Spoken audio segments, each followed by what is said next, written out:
Hello.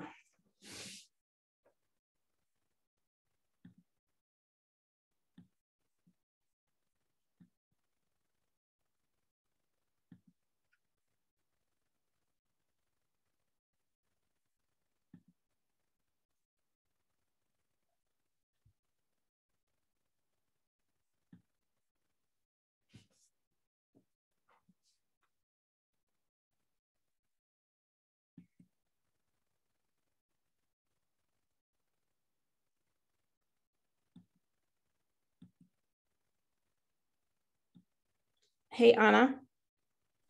Yes. You have, so I was handed over the hosting, but I don't seem to have the same options that I did last week to mute and unmute the group. Do you know how that works? No, I don't. Are you sure you don't have it? I mean, I don't see it at all. did you try making the window bigger? Sometimes some icons get hidden. It's as big as it will go. Let's see. It's like totally gone. It's so weird. Because I had it last week.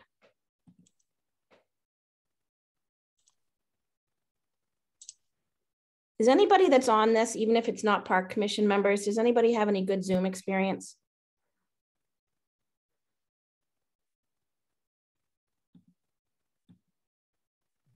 All right, well, we're gonna have to hope that everybody behaves. Here's Dave. We 7 o'clock? We're 7 o'clock.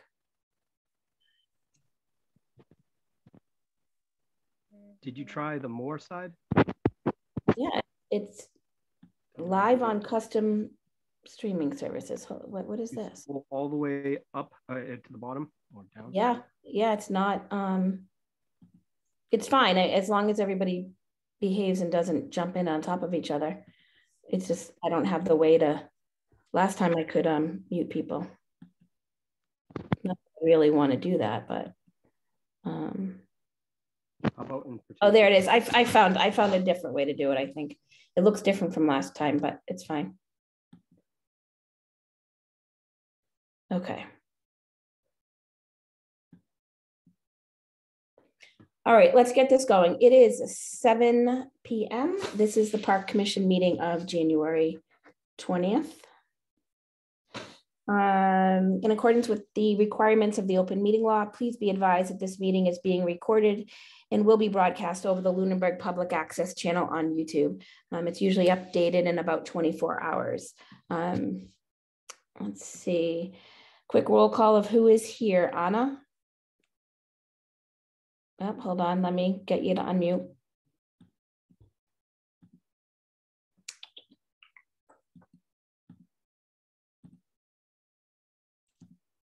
Oh, did that go, Anna? Okay, here. Yeah, I'm here. Chris Sullivan, are you there? Here. Awesome. And Dave Passios, are you here? Yes, I awesome. wasn't able to unmute the first time, but you fixed whatever that was. Yeah, no. Okay. Also with us this evening is Rob Thompson, our recreation director. If you are tuning in, I don't know how, I think you'd have to have the link, but just in case you need it, if you go to Zoom, the meeting ID is 792-737-0353. And if you're calling in from a phone, the number is 888-475-4499. Again, entering meeting ID code 792-737-0353. And there is no, there's no password or anything for that. All right, so we're good there. Let's see, do we have any public or board comment before we get started? We do have a public board and comment beginning and end, both of you. All right, go ahead, one of you go. Karen, board comment? Sure, go right ahead. Yes. I'd just like a statement before we get into this meeting, make a statement from me personally as a commissioner on this commission with the cursory review that I've been able to do on the two proposals that may or may not be presented this evening based on whatever happens going forward here in the next few minutes. I, as a park commissioner, feel that neither one of them represents my vision of what we have said we want for this project. And I think what the public has expressed their concerns over. And I intend to move that we pass over that agenda item this evening. It's not ready for public review. All right, thank you. Thank you, Chris. There you go. Thank you. I was going to mute myself again. Just a note so that folks in town are aware, the hockey nets and benches are back down on Marshall Pond, ready for use. I've seen a couple bodies out there skating around already. But I just want to point out DPW dropped those off here the other day, so those are back down there ready for use, and folks can go skating on the pond. Great, thank you. And I'll add on to that if folks bring stuff down there, please make sure you're bringing it out with you when you depart at the end of your skate session. Can I add something that Paris to what you said? Yeah, last year, I don't know who, but they brought kind of a half a barrel to make a fire and a pallet, which is usually treated, and that was left there. And it's still there.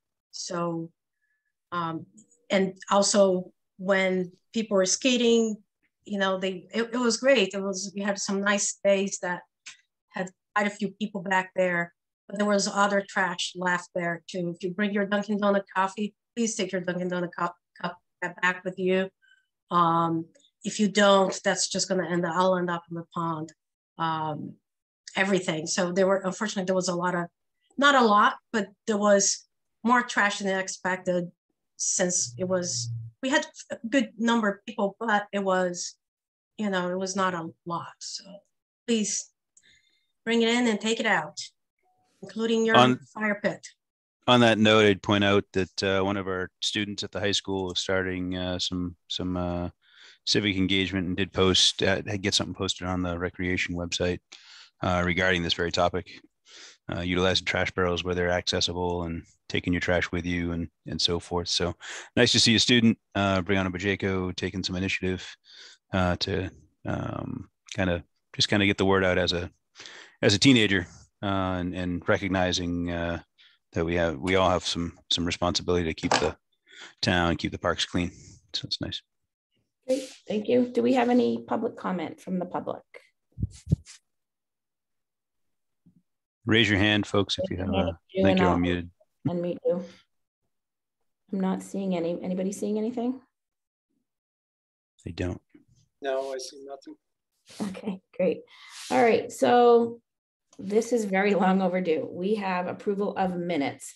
We have a whole series of them: July 14th, July 28th, August 25th, September 27th, October 27th, December 2nd, December 20th, and January 4th.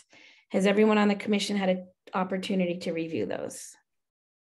Yes. I did, yeah. Some were, the longer ones were hard to remember details of every discussion. But well, first of all, I want to thank the person who's writing these minutes for us. I really appreciate it. It's actually a great document to have. So thank you for helping us become compliant. I did have a comment about the January 6th meeting on the last page. Hold on, let me get it. Okay. Sorry. No, that's okay. Our agenda does say January 4th as well, but it should say January 6th. Yeah, it's supposed to say January 6th. Just a point. Sorry. Yeah, no, that's fine.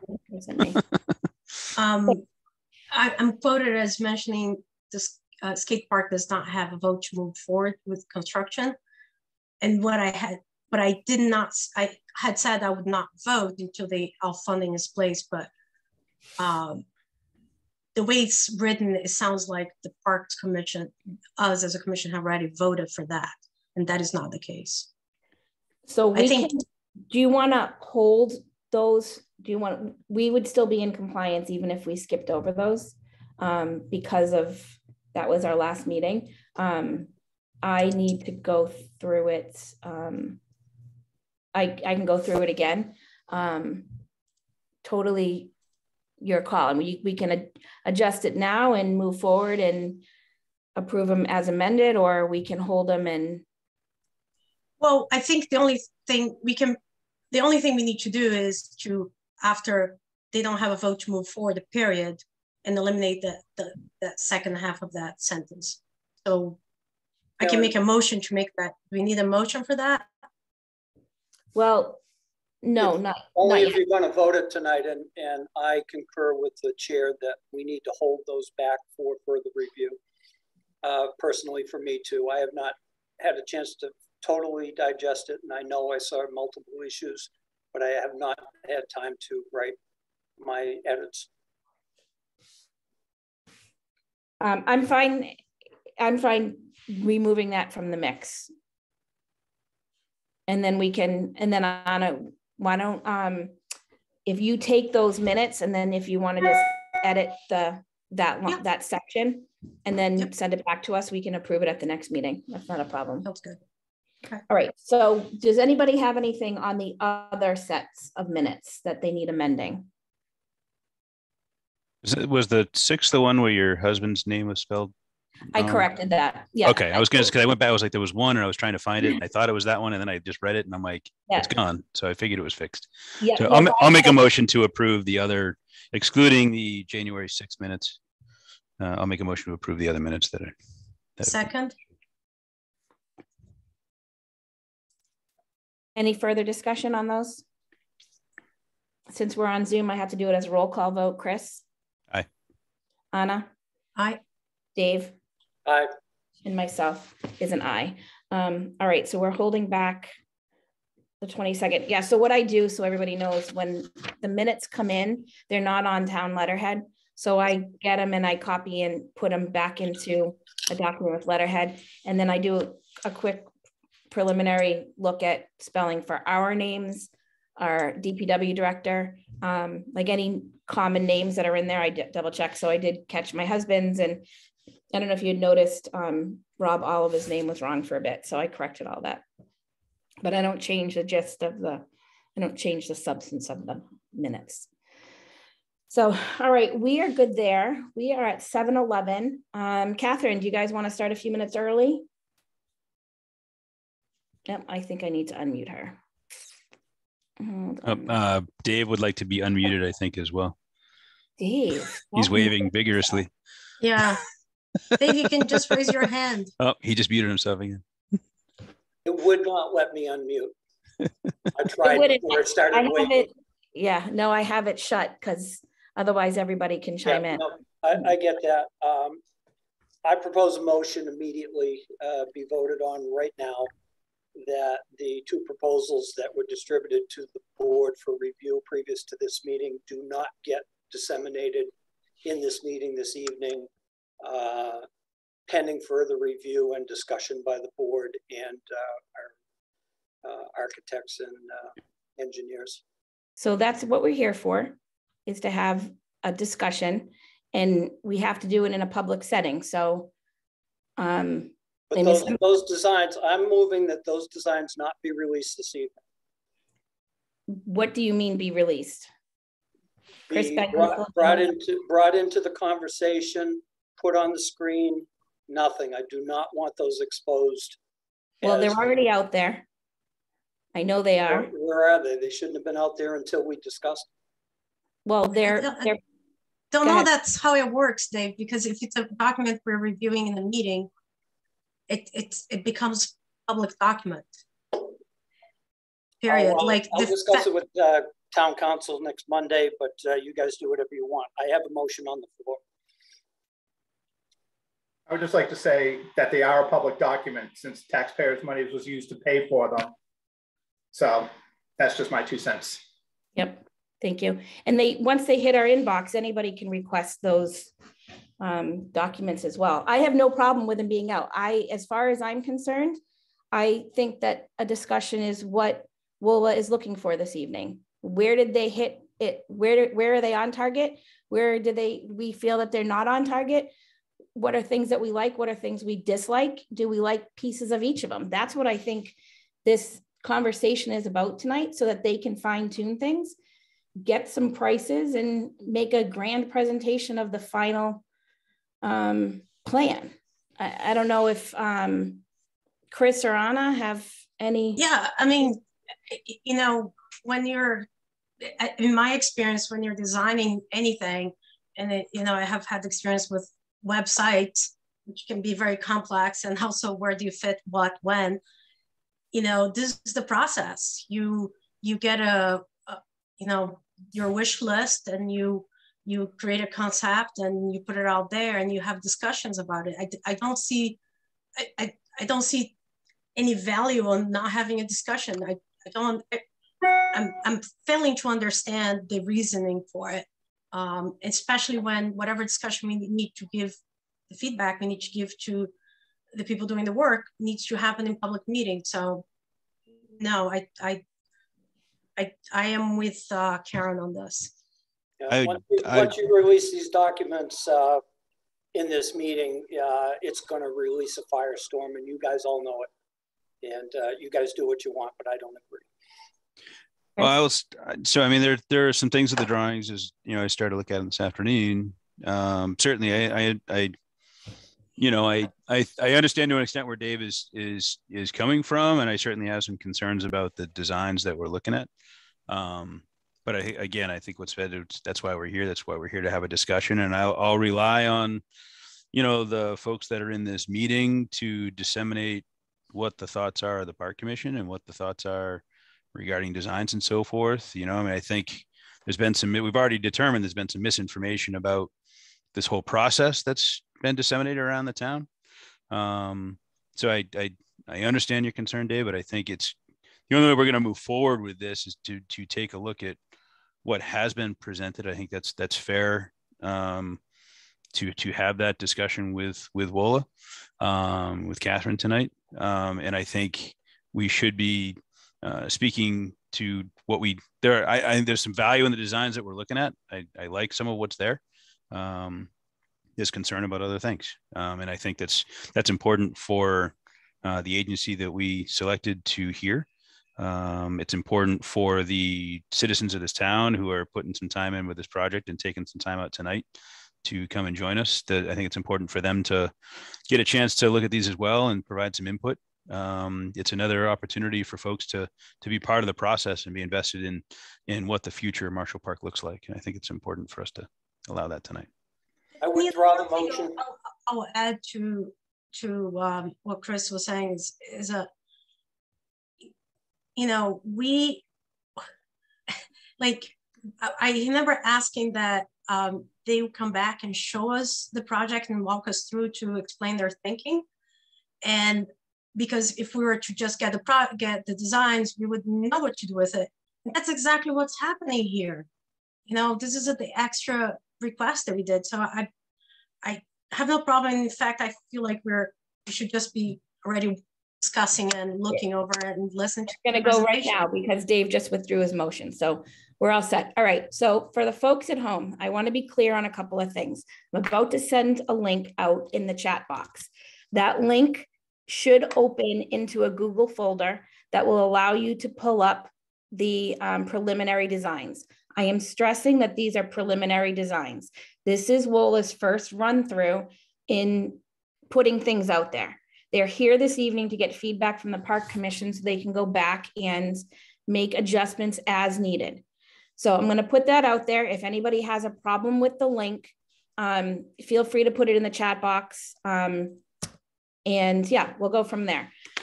All right. So in front of us, we have two concept designs, an option 1 and an option 2. Catherine, do you want to walk us through some of this? Oh, let me unmute you. Karen, you need to get it on screen share. Yep, I'm going to do that as well. May I screen share or would you like to? Yeah. Nope, you want to do it? Yeah, sure. Is that okay? Yeah, yep. Great. All right. Oh, it's disabled, so maybe you'll need to. Hold on one second. Thank you. Mm-hmm.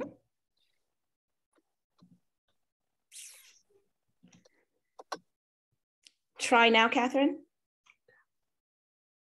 Oh, there we go. Okay, great. Thank you. Of course. All right.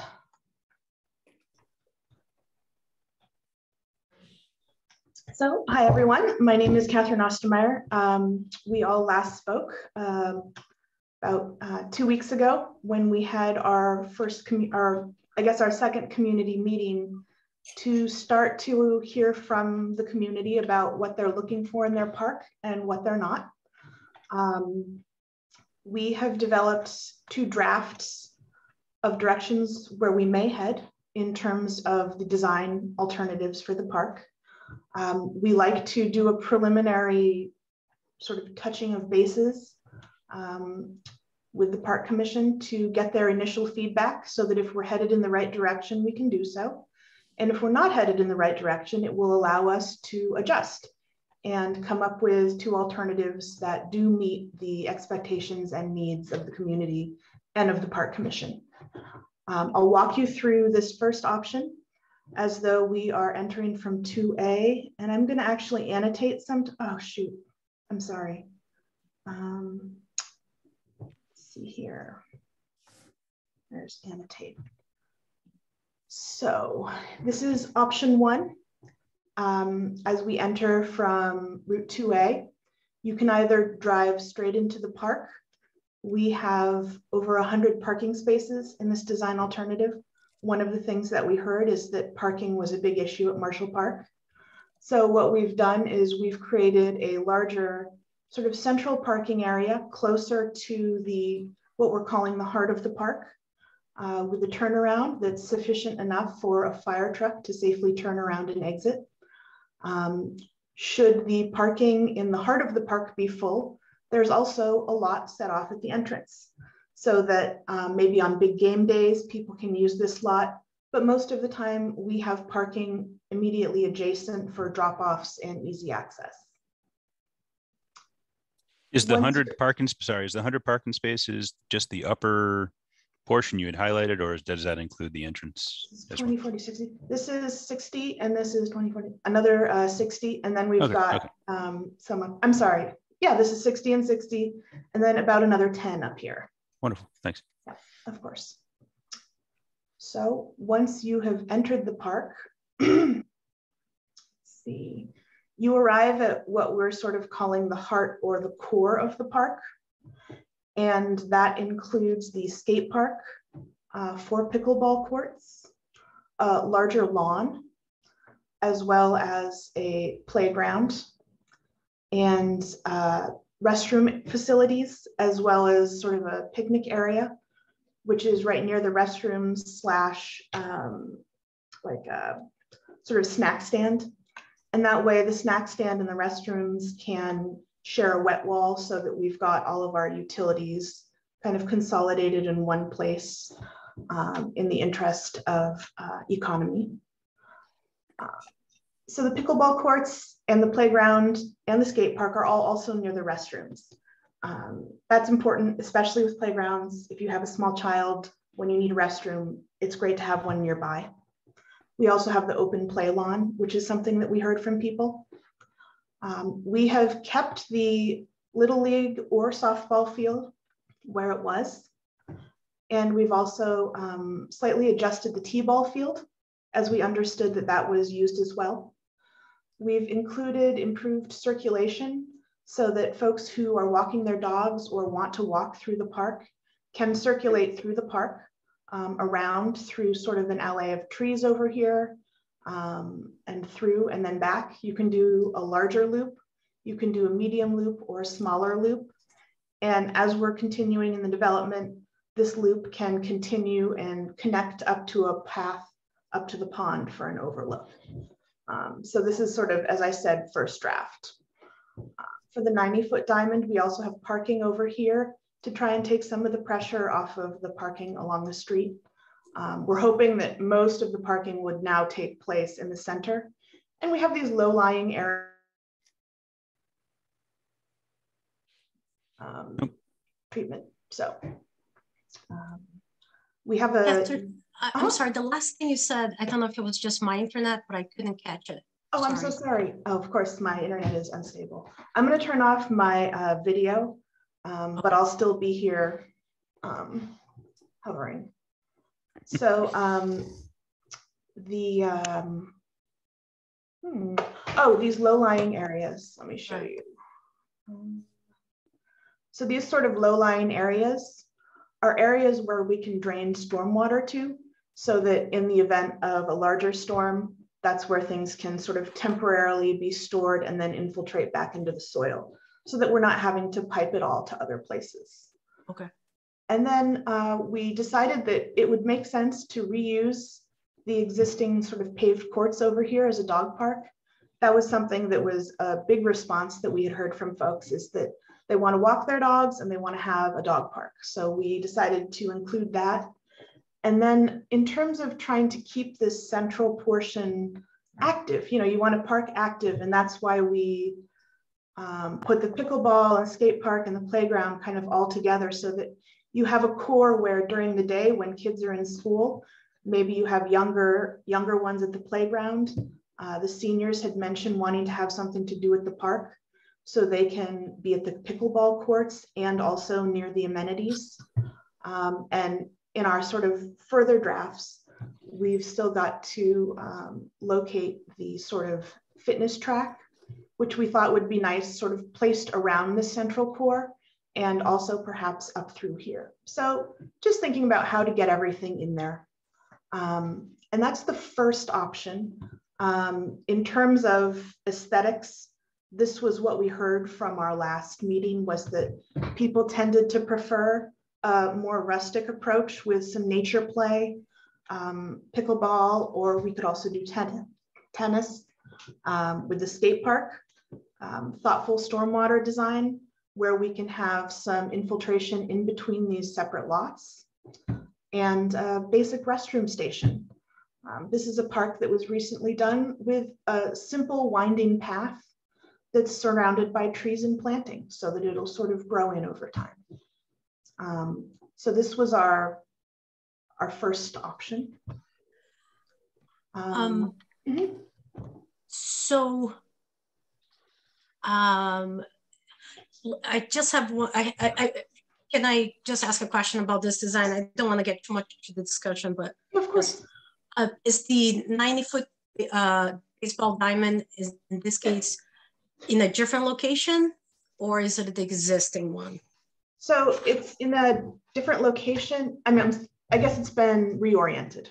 Okay, it's been reoriented so that the space makes kind of fits in with the site a little bit more, and allows some more circulation throughout the site. Yeah. So. Okay. And is the Little League, is that the same? Or that is the same. That's the same. Okay. Yep. We gave an option that allows it to stay there since it's there. And it can be a softball field if you decide that that's your sort of preferred alternative for that. It can be Little League or softball. The Little League. Okay. Yep. All right. Okay. Yeah. All right. That's the only question I had about this one. Okay. Shall we go through the other alternative and then talk about them together? Sure. Does that make sense? I think it does. Great. So for alternative 2, and this is an alternative where we have done something that is being done more and more as recreational facilities are under pressure, and that is using shared outfields, so that we can sort of have the sum of both is greater than sort of the two separate fields. And in a site like Marshall Park, where we're sort of hemmed in by wetlands, we thought that this might be an alternative that you would want to consider. So what we've got is the 90-foot baseball diamond has been realigned and reconfigured. And this, I think, is a better alignment for baseball itself in terms of the solar alignment. So we've got the 90-foot diamond. Well, actually, let's just enter as though we're entering the park again and walk through it. So you enter off of 2A. We have the similar parking here with a larger parking area to the right, sort of not quite overflow, but when it's real busy. Otherwise, you would enter in, and this is large enough for a fire truck, and you would enter into one large parking lot with a turnaround at the end. One of the things that we had heard from Rob Oliva is that in terms of plowing, one long lot is much easier to plow than a series of smaller lots.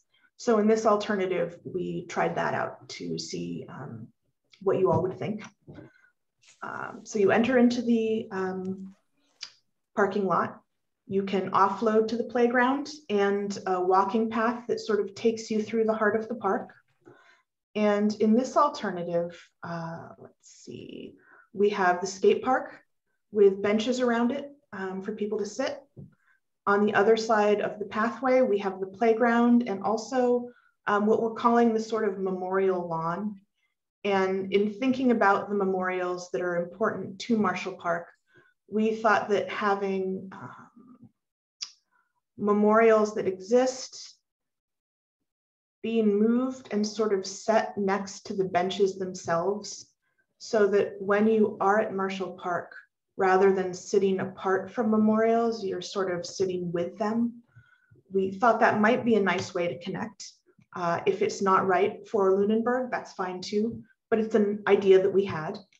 And then having a smaller memorial lawn for kids to run around on or people to sit on with an overhead structure that connects to the snack shack and the restrooms so that there's some shade and maybe a little bit more of a formalized sitting area if you want to do picnics. And then we have the active zone over here, which is the pickleball courts and basketball courts. And one of the things that we've come to understand sort of as part of park design is that it's as much about the athletics as it is about sitting around after the athletics and chatting and connecting. So I don't want to zoom in because I'll lose my full screen, but we sort of did these little U-shaped benches here so that if you're in basketball or if you've been playing pickleball, you can sit in a conversational area afterwards, or even in between play to rest and, you know, take a drink, so that it really gives a social core to the two courts, and then also including some benches over here on the other side for the basketball courts. In this case, we've also kept the existing Little League field. And what we've proposed for this grade, you know how we have the grade break here? We need to do some additional grading in here, but we thought it would be interesting to inset granite benches into that hillside so that as people are sitting and watching the Little League games, they can actually kind of sit against the hill and watch them. It seemed like maybe something fun and a nice feature that you all might enjoy. Again, all preliminary ideas. Let's see. So we would continue along the path, and this splits off, and, you know, a preliminary, you know, oh, it could continue up here to an overlook at the pond. Again, that's sort of post this conversation. We've included the dog park again over here near where the courts were. Benches, dogs love picnic benches to stand on for some reason. So we thought, you know, maybe including some of those.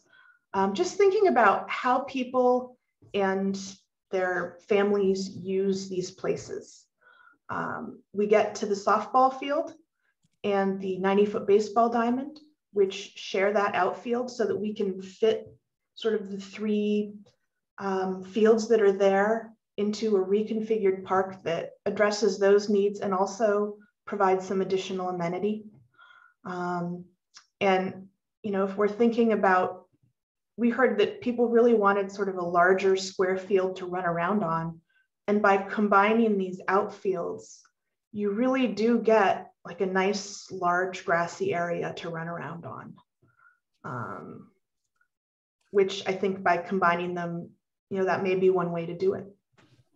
And if we continue up here, we have another sort of parking area set off of Chestnut. And then we have the sort of cinder track or asphalt track that continues all around the park for walking. So, oh, and this alternative has, I think, just about 100 spots, maybe 110. So we've increased the parking from what we heard at our community meeting and also in the survey that you all had done. And we started thinking about, you know, the welcome to Marshall Park is really important, and having it visible from the street and welcoming to everybody who's driving by so they know where it is. So we had just started sort of thinking about signage for the park, and also thinking about, there we are, some of the playground features that are really things that all the kids can access and play together, so that it's something for the whole community. So those are the alternatives that we have started developing, and we wanted to do sort of a preliminary check-in and get feedback so that we can adjust our direction and eventually come up with something that fits the bill. So I'm happy to answer questions and accept any feedback that you all have. Awesome, thank you. I was excited to see these this morning and start going through them. Oh, let me unmute Nick. Karen, do we want to start with just open it right up, or Park Commission first? Definitely Park Commission first. Yeah. I was just going to say that I'm also available to answer any of the civil questions, because this design does also take into consideration some of the more civil perspective concerns of the site. Can you maybe, Nick, speak a little bit about that? Yeah, absolutely. So I'm sure some of you know that the soils out there are somewhat difficult because there's a high ledge and there's a kind of shallow cover of soil there. So when you're talking about parking, from a civil perspective, you instantly go into, well, we have to meet stormwater regulations or within jurisdiction of the Conservation Commission. So it's important to kind of factor that in at this early stage, just to make sure that what you're proposing, you know, could work. It still needs investigation. Right now, everything we're basing this off of is publicly available information from the NRCS and some other available websites that can give you ideas of what the soil characteristics are out there. So that definitely went into the consideration. The parking, we try to keep as far away from the wetlands as possible while still using that existing entrance drive. That helps you for a number of reasons. That can classify this project as a redevelopment, which has slightly less strict standards than if it was an all new development. Locating the building adjacent to the parking also allows for easier access for vehicles, for any maintenance, if there's any deliveries, if you guys pursue the septic system design, locating the building kind of at the end of the road, but still within reach of the approved leach field is a huge advantage.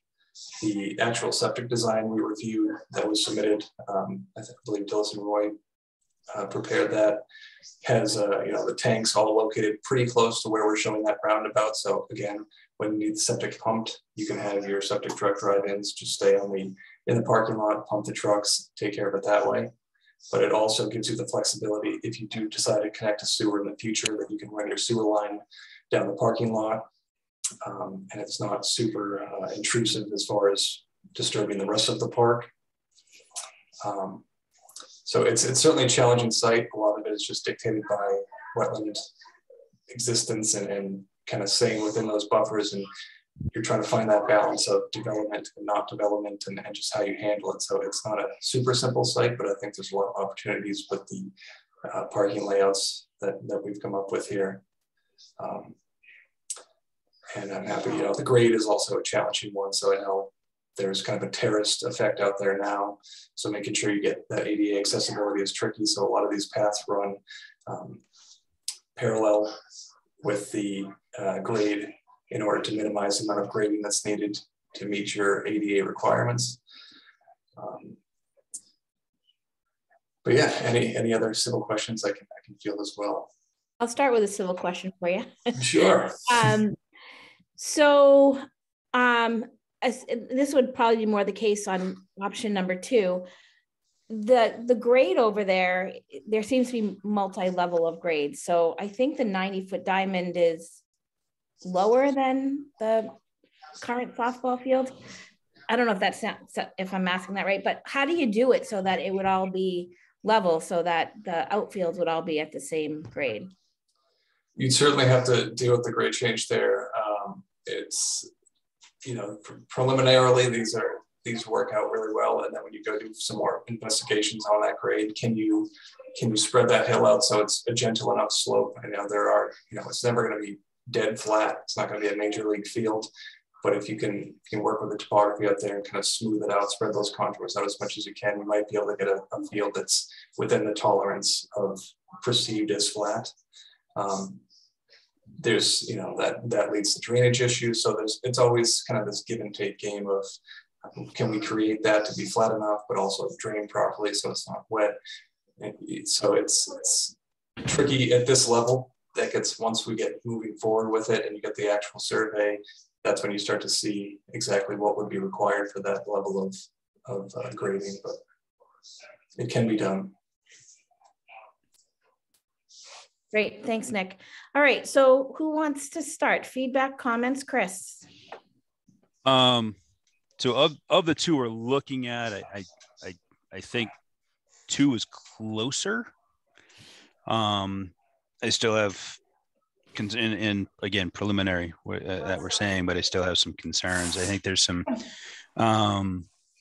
you know, what's important, what we've heard that's important here at Marshall is going to be both that softball and the 90-foot diamond, is both of those are used at the present by the school system, other groups in town. One of the tricky things about the overlap, I think, is going to be the limited time in which games can occur at Marshall because of lighting issues and so forth. So I don't know that the overlap piece is going to work in that instance. Okay. I don't know the ins and outs of the baseball and softball schedules, so it may be a school question or, you know, a coaching question, but I would suspect that a lot of games overlap each other, just given the limited daylight that we have.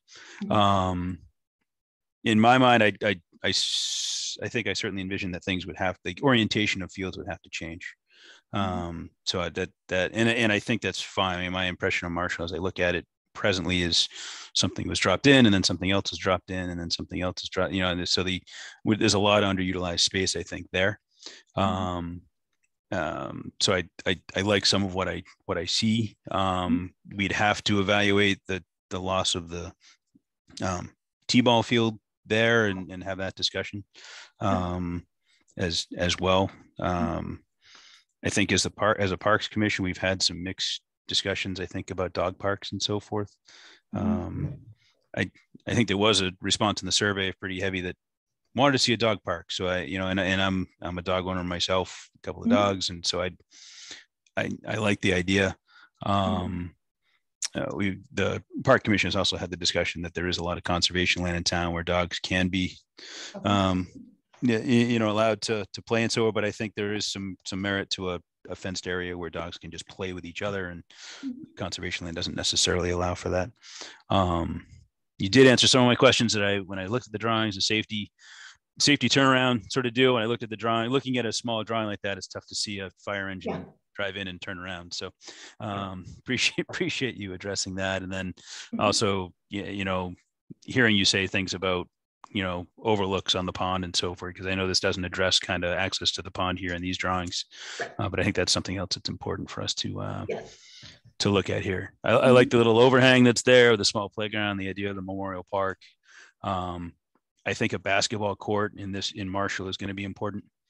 Okay, we weren't sure about that, so so where the dog park is now, there's two basketball / tennis courty sort of deals that have been obviously not maintained. So I do think that the basketball courts will be important, and we've heard a lot about pickleball, and I think access to something that sport with residents in town that do enjoy playing that. The only ones that are accessible are on school grounds right now, which are closed during the day. So I think that's an important aspect as well here. I like the parking I like the idea of the off-street parking over on the Chestnut side, getting some cars off the road there.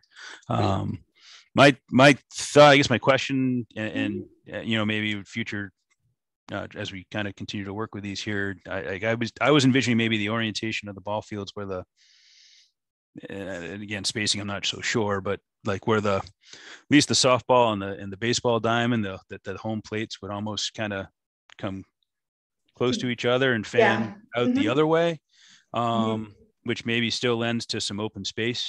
And so I don't know the feasibility of that, and what could be worked in there, but that was what I was picturing a little bit. And I think that also pulls more of the parking into the Mass Ave side.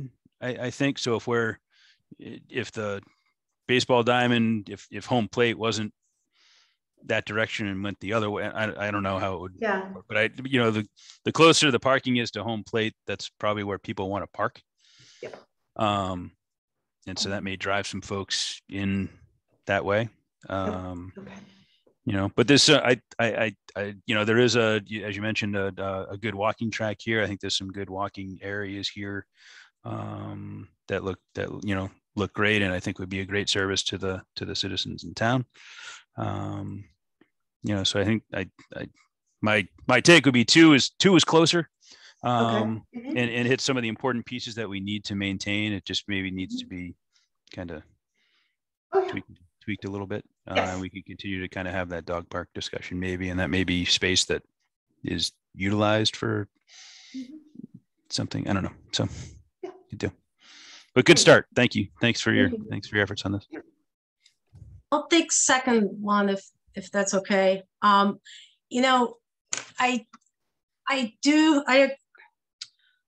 I hear what Chris is saying about the shared fields, but I actually think that the season is not as long, and my son played baseball, and I think there were some overlap, but it wasn't. I think this can be worked out, because I think there are other towns that work something similar where they have a shared space. I really like how it opened that space for the combined outfields, because we can in the off season comes fall possibly have a small soccer league there. If you have, I don't know the measurements here, but I really like this, and I like that it preserves the baseball, softball elements of the park that were always there. So I like this, and I think we can work it out. I know other towns have done that, and I think we can possibly touch base with the school and get an idea of schedule and really work that out before we say yes to that. As regards to the dog park, I actually think this is a brilliant idea. It's a small space that is enclosed. It's not going to be like a dog park. I mean, some dog parks are huge. This looks to be a small area. If we look, it looks to be just, the similar size to where the home plate to the pitching mound is, maybe a little, doesn't look much bigger than that. So we can see it's not a huge space. But what when I think of processes, what should you have where, it should always be, how you do things. If a process or something should represent how you actually do things versus trying to create something that's not how it's being used. And my opinion with regard to that dog area, I wouldn't even call it a dog park, because I'm looking and it looks pretty small, is that we actually have a lot of people that utilizes these sidewalks, and that, they go all the way to Marshall, and they like walking their dogs around there. And it's, although we have a lot of conservation land in town and so forth, it's not everyone that can go out in the conservation land and go for a hike. I think having something here, for someone who's not comfortable going out there for various reasons, allows someone to take their dog here, have a little space for them to walk, and, and then go home. so I think it creates kind of a continuity to sidewalks that we have. Kind of it creates a space that is bigger than just the dog park or just the sidewalks. And to tie my last point, my first point, which is people take their dogs there, and people are going to continue taking their dogs there. And if we don't have a designated space, it is likely that we're going to see more dogs, dogs continually on the playing field. And my daughter used to play softball, and it was not pleasant to be in the middle of a game and step on, dog poop. But so I do like that a lot. My comment on, the basketball court, I actually don't know if we need this is my first opinion, my first take. I haven't heard from anybody. I think we have basketball courts and in other locations in town. We have in Whalum, if the school has some, and I don't think we need a basketball court here. And I'm wondering if perhaps not having the basketball court would then open up a space for a small t-ball field, because t-ball does not need a lot of space. So I don't know if that, we can have a conversation about it. And that would be my suggestion. In terms of the parking, I think this design needs to have a more condensed parking area like this, because we kind of use some of that other space for the softball field.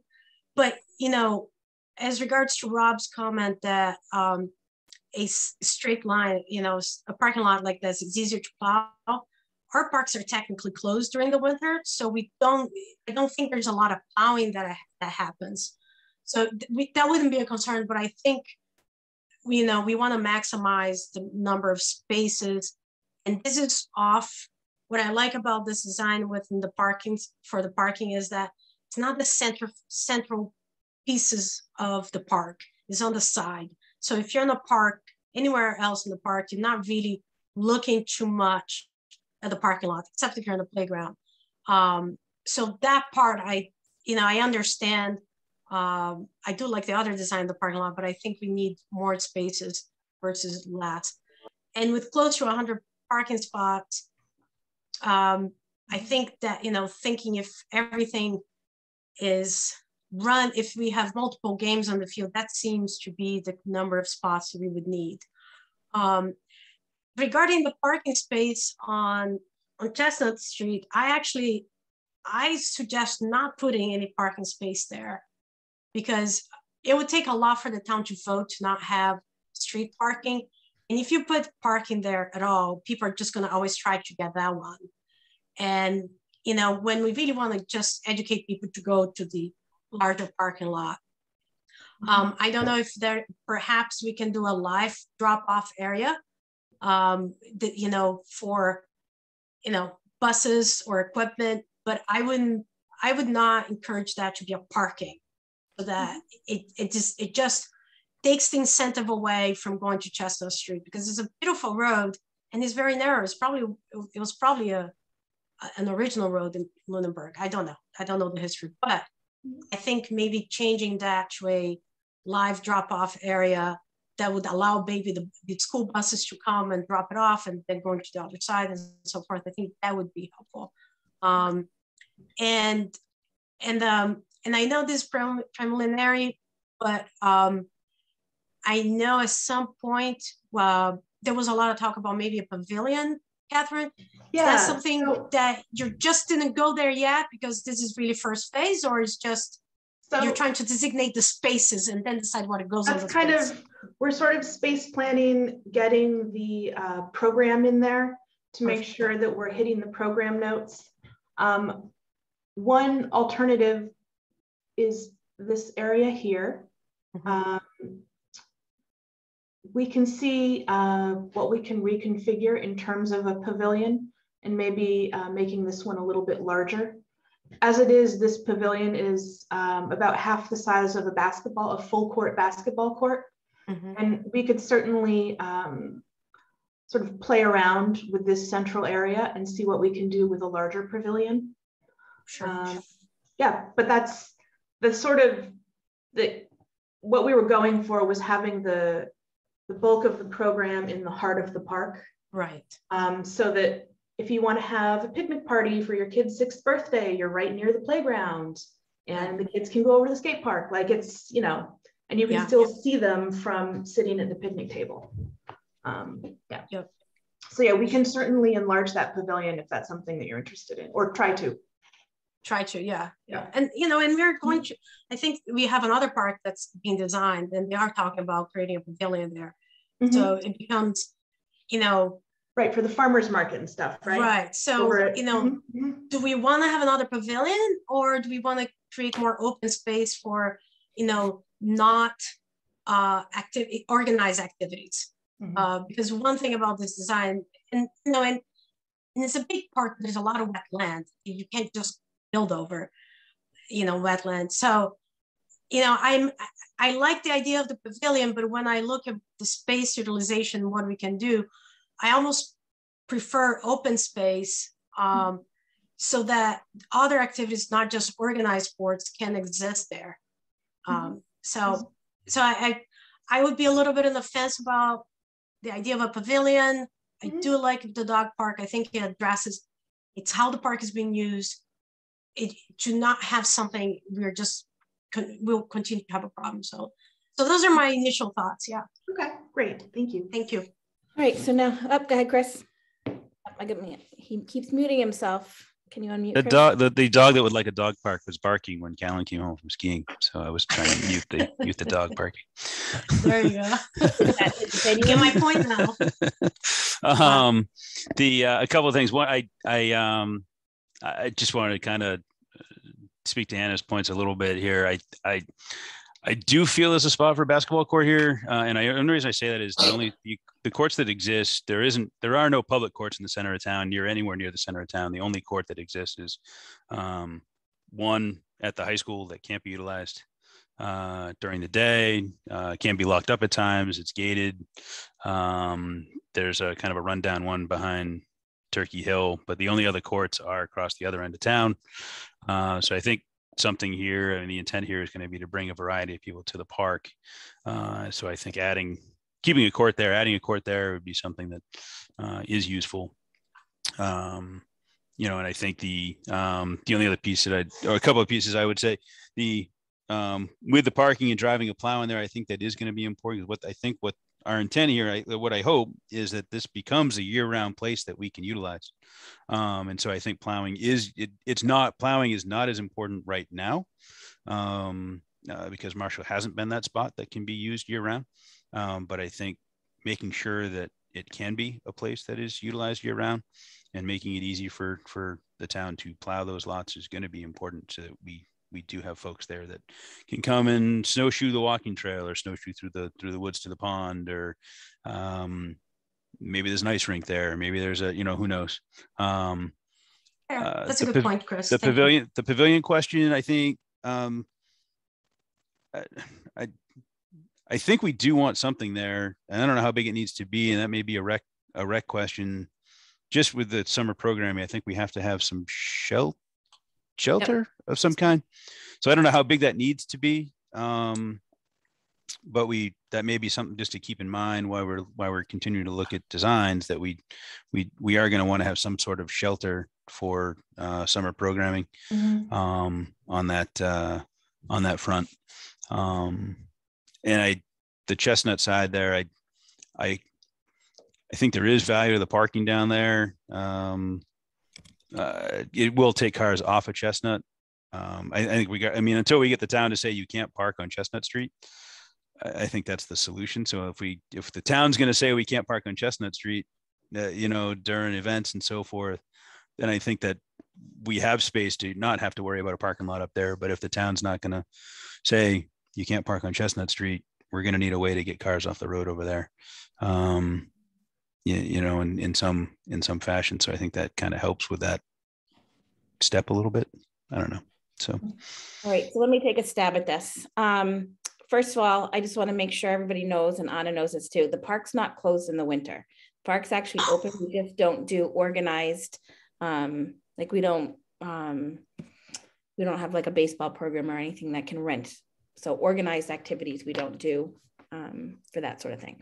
All right, so I also like option number 2. I am on the same plane as Chris in terms of the basketball court. When we were doing Wallace Park, one of the conversations we had was what else could go in on top of that basketball court, like in the finish work, could there be hopscotch squares, 4-square, that sort of thing. I think having something in that area that could be a basketball court, but double as some other activities would be a fun option over there. I'm not 100% sold on the dog park, but at the same time, I'm not sure what else could go over in that area where it's because of the location. So, when I look at it, I wonder if some of the open area, maybe a couple of picnic tables over there. So like a dog park / picnic area. I like this layout of the fields because I think it does lend itself to having some more rectangular space. I don't think we've ever said that we have to have like a full-size regulation soccer field, but to be able to have something over there that would allow us to have some other sports is important. The question about the T-ball had come up. I do think that we have some other parks in town that we could, work with the Little League to move their T-ball program over to, if this is the plan we went with. I do think having some sort of covered pavilion area, even if it's not huge, is important because in order to run if we were to run summer programming over there, we have to have some sort of bathroom and shelter. So I think that would be, important over there. I don't think it needs to be gigantic, especially since they're looking to put something bigger over at the center of town. We don't need to duplicate theirs. This plan here has the skate park pushed down from where we are originally looking at, correct? So this is okay. Can I actually speak to that for a moment? Yeah. Yep. Yeah, because we did take a very close look at that and we thought about sort of what they need in terms of grading. And I'm actually let me zoom in. Oops, hold on here. Let's try and zoom in here a little. Whoops. Oh, there we go. So we took a little bit of a closer look and we can certainly sort of adjust this a little bit, but we were trying to get it close to where it was supposed to be and also make it so that it feels included in the core of the park so that it's sort of worked in. And, in the, option 1, what we've done here is it's actually taking advantage of the existing road that's there and avoiding sort of some of the grading up here. So we've got it about where it was here, and then we moved it slightly in option 2 so that we could get a little bit, I think just spatially getting things so that they're kind of wrapped around together and taking advantage of this space here before the historic stone wall. So kind of nestling things in together. And, hopefully that's something that can be worked out with Dillis and Roy and the skate park folks. But, this is, as I said, very preliminary. So this is, open for discussion. So I like that. Oh, sorry. And it's still visible. That was our thing. We wanted to make sure it was visible from 2A. So that was our priority. That's been important to me in the visibility of it. And I think that this offers some visibility from, a variety of angles, not just pulling in off the street, but, when you're in the parking spots, or you're over on the lawn area or pickleball, you have, there's a visual into it. I think that's important safety wise, just in general. So this plan here, the option 2, would the connectability to the pond area, would that be possible with this type of plan? Okay. Yeah, essentially sort of as we're continuing in our process, we'll be taking a look at, let me see here, connecting this sort of trail up and switching back and kind of getting up there to an overlook here. And that's sort of what we're thinking. Okay. Yeah. Yeah, I mean, in general, I think that this is definitely more what I was looking for. Okay. In a plan. I hear what Chris is saying about the outfields of the diamonds. You know, part of it is none of us probably have any experience with shared outfields like this. But I know that other towns have it, including Turner Falls. Community Park is a park that I've looked at multiple times in this process. So it can clearly be done. It would be nice if we could sort of figure out you know, what's the minimum outfield space needed to have a game. Like, you know, could 2 games be going on at the same time? Do you know how big the overlap is? Like how many feet that overlap is? Not offhand. Okay. I do know that we drew the softball outfield as a generous outfield. So I would need to double check those measurements, and I can certainly do that and send you all an email tomorrow with that information. Okay. But yeah, we can definitely get those dimensions for you. I guess the other question I'd have with kind of the shared outfield space, I think Nick was alluding to it a little bit, where the grade between the 2 fields, and obviously you can't really have, I mean, a baseball field and a softball field are going to have to be flat. Right. And so I don't, with the grade difference that's there and that discussion, I'm not sure that's, you know, I know Nick was kind of saying may not be perfectly flat if we're kind of necessarily, but they're going to have to be perfectly flat to have those 2 fields there. Yeah. So we're taking a closer look at grading, and I think we can address it in a way that spreads it out over a sort of a longer distance, if you will, so that it is within acceptable tolerances. Okay. All right. You know, and on the parking on the other side, so the street's not ours. So, you know, if street parking is allowed by the town, then street parking will continue.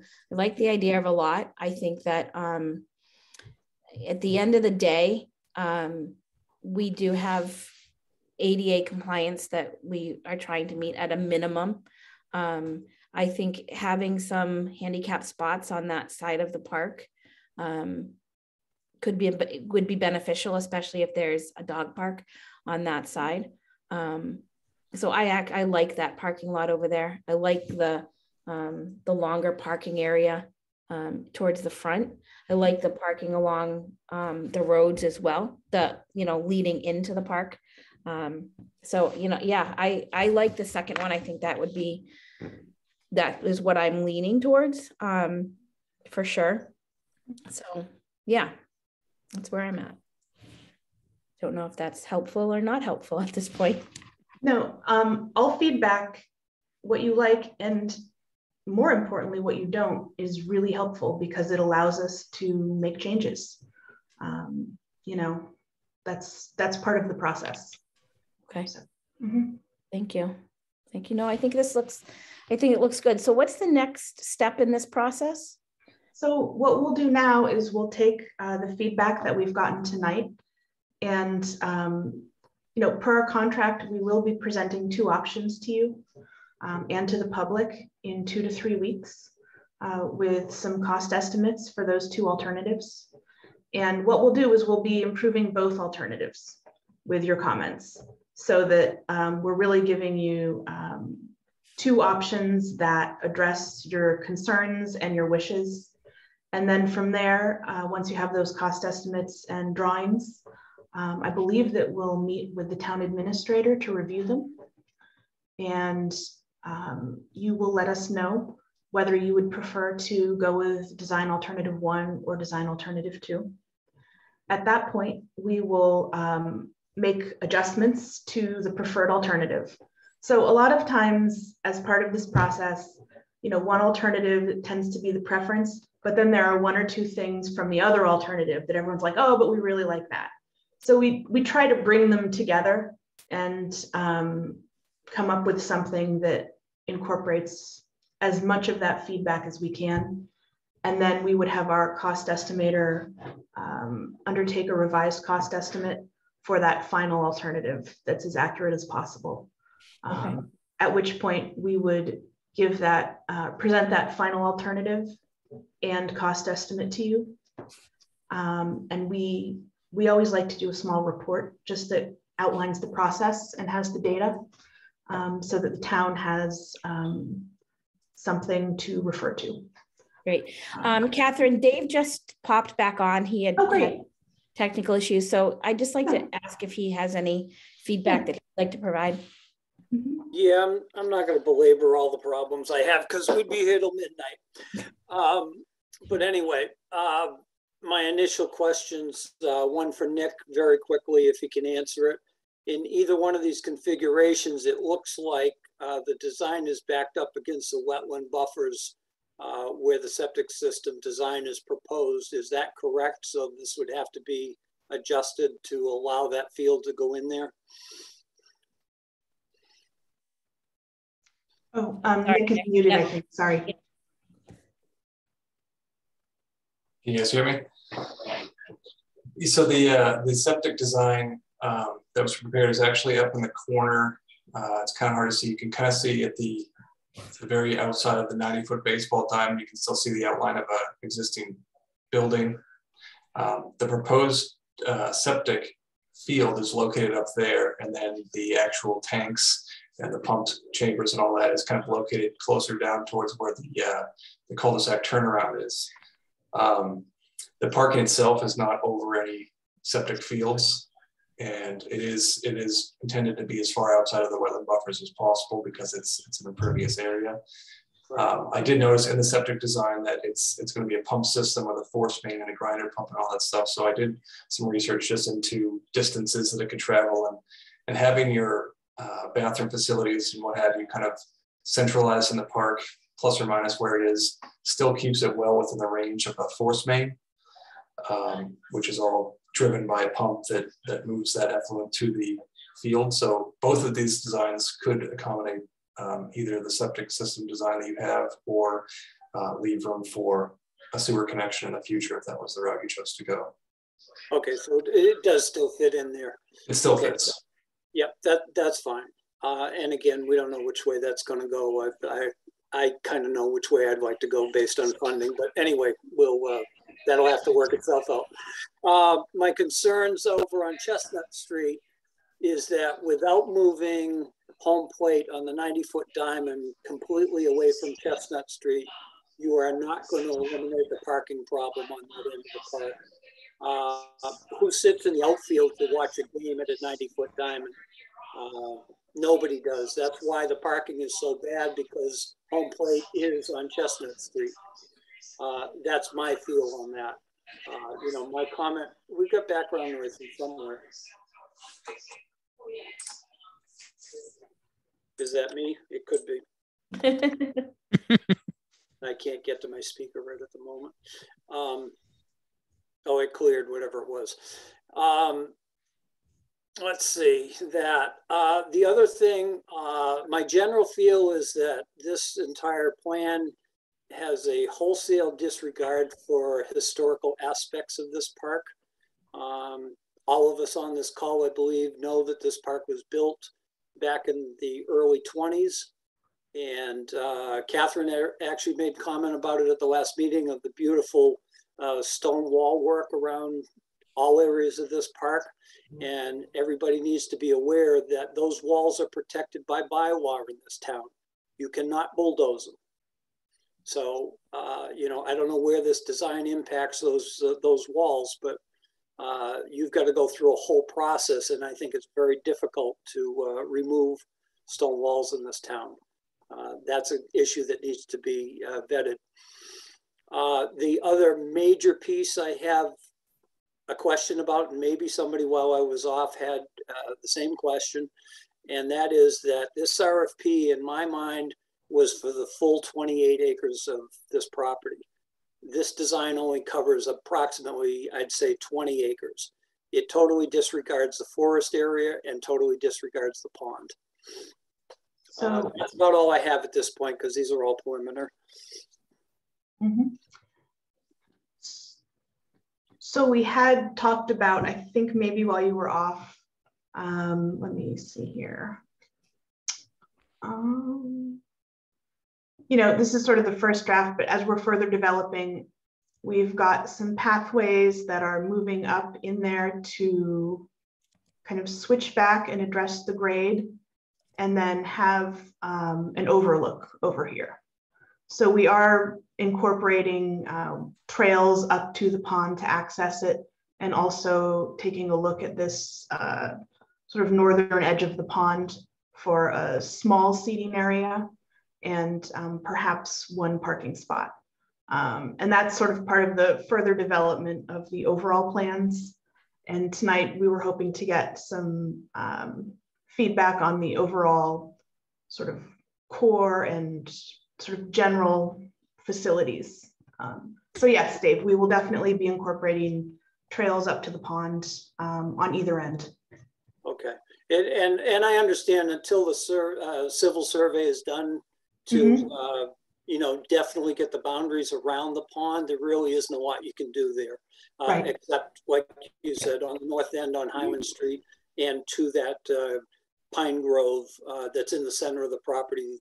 You're not going to impede on private property if you're going to go right up the middle of an 1,800 foot wide section of the property. There's no way you're going to hit the boundaries. I totally agree with that. That'll be probably some future development also.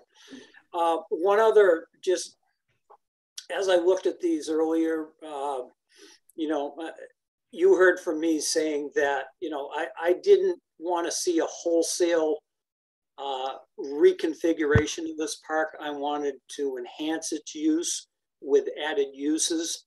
I personally think this crams too much into the southern end of the park. I don't know, that's just my feel for it. You know, the park presently has an open field to it.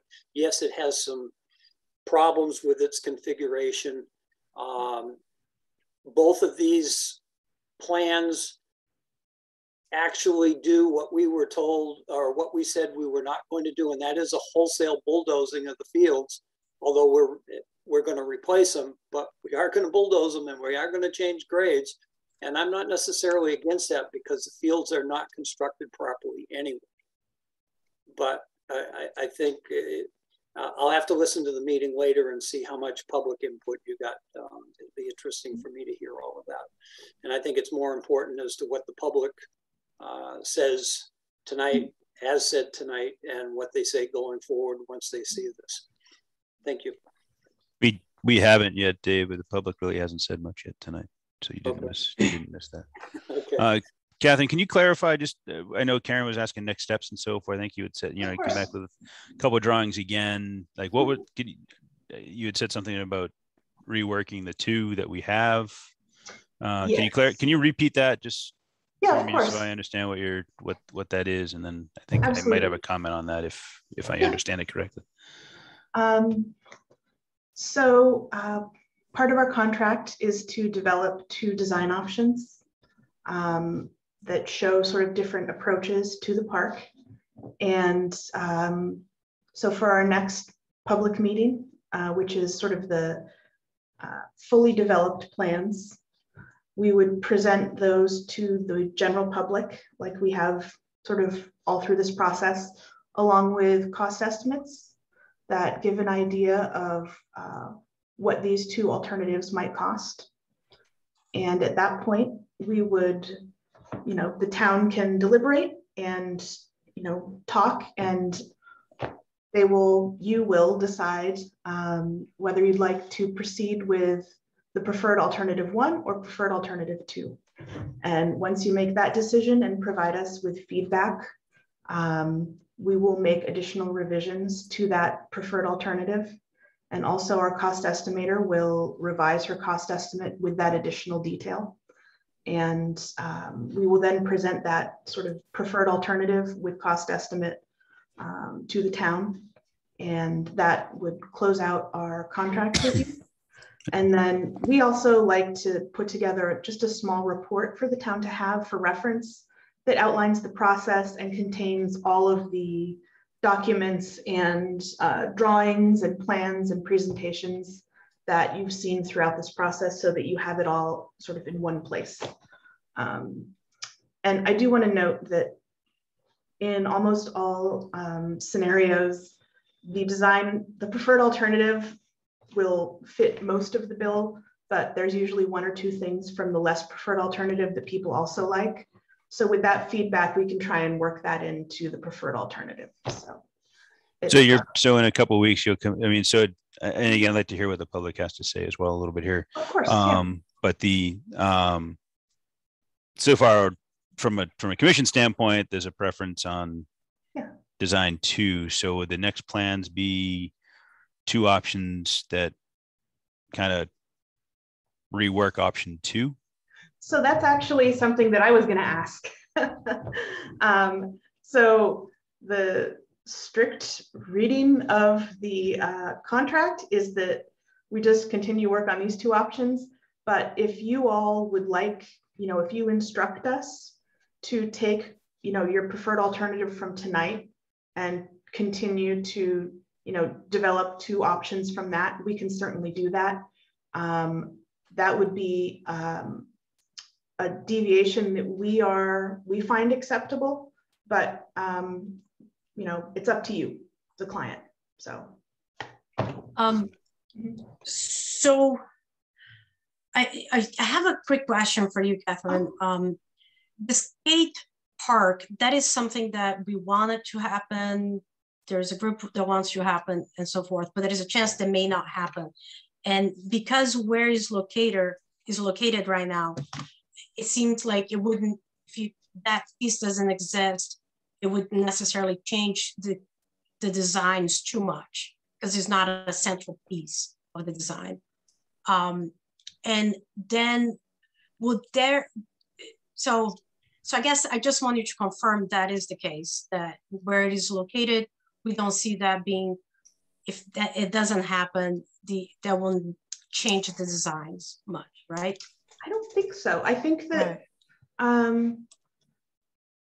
that's actually, because it's kind of worked into the core, that we could easily, find other uses for it. Okay. Yeah. And okay, and so as we talk about what's ahead of us, I actually, and you mentioned being a deviation, maybe a deviation is acceptable, is appreciated. But I think with the commissioners, I was going to suggest a couple of things. One is maybe, it could be in this meeting, it could be maybe we schedule another meeting that we can maybe, sit with this design and think about it and see if we want to elaborate any other feedback. Maybe we can send it back to Catherine, even in the written form. So that's my first suggestion to the commissioners.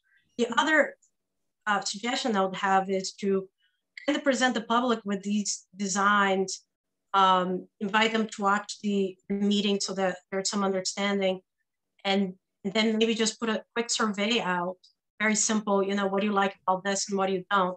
And that can be overall, part of the feedback that's outside this meeting. And I don't know how people feel about that, but I just find that I would hope that we can bring more feedback from the community, more than just what is in the meeting today. That's what's my thoughts. Oh yeah, I think that's what we're hoping for in sort of the larger community meeting in 2 to 3 weeks. But wouldn't at that point you already have done the cost estimation? Yes, that's true. Yes. So you're thinking prior to that. Mm-hmm. Right. Because if I think, yes, that's where I think that community meeting maybe was not placed at the right it maybe it was not the best to be, you present the cost feedback and then we get the community meeting. It almost feels like that needs to be broken up a little, because otherwise the feedback happens after the cost estimated already happened. So I don't know if, does anybody have any thoughts on that, or? I think more public feedback is going to be important. For sure. We have some folks on tonight. I think we should go. We're losing a few folks here online, I'm noticing. So, I think we should go. There are some folks here that maybe want to contribute some public comment here on these designs. I think it's going to be important right now to kind of get to that, and let a few folks contribute their comments here this evening. But and then a wider audience, we get to another point to provide some additional feedback as well. But I think we do have some folks here tonight that maybe want to provide some feedback. I think that's important to do, which we should do here now. Okay, I agree with that, Chris. I'm just saying, like, kind of plan out where else, so that when people are speaking, they don't feel like everything needs to get done right now today. So that was my goal there. And also, I want to make sure that the public feedback comes before we get the cost estimation. Getting feedback before cost estimate makes sense to me. I don't have a problem opening up to public comment right now. I just want to make sure everybody's aware of time. So as we're having this discussion and people are bringing things forward, to just be respectful of time. I want to put a limit on the length of the comments. A lot of well, let's see how we go. I think that the majority of the people in here, I think they are going to be straight to the point. I do think that I don't want to call it a survey, because that's not the right word. I think to get some feedback on these options, I think that it could be helpful. And I'm just wondering if maybe even like a simple Google Doc that says, what do you like? What do you not like?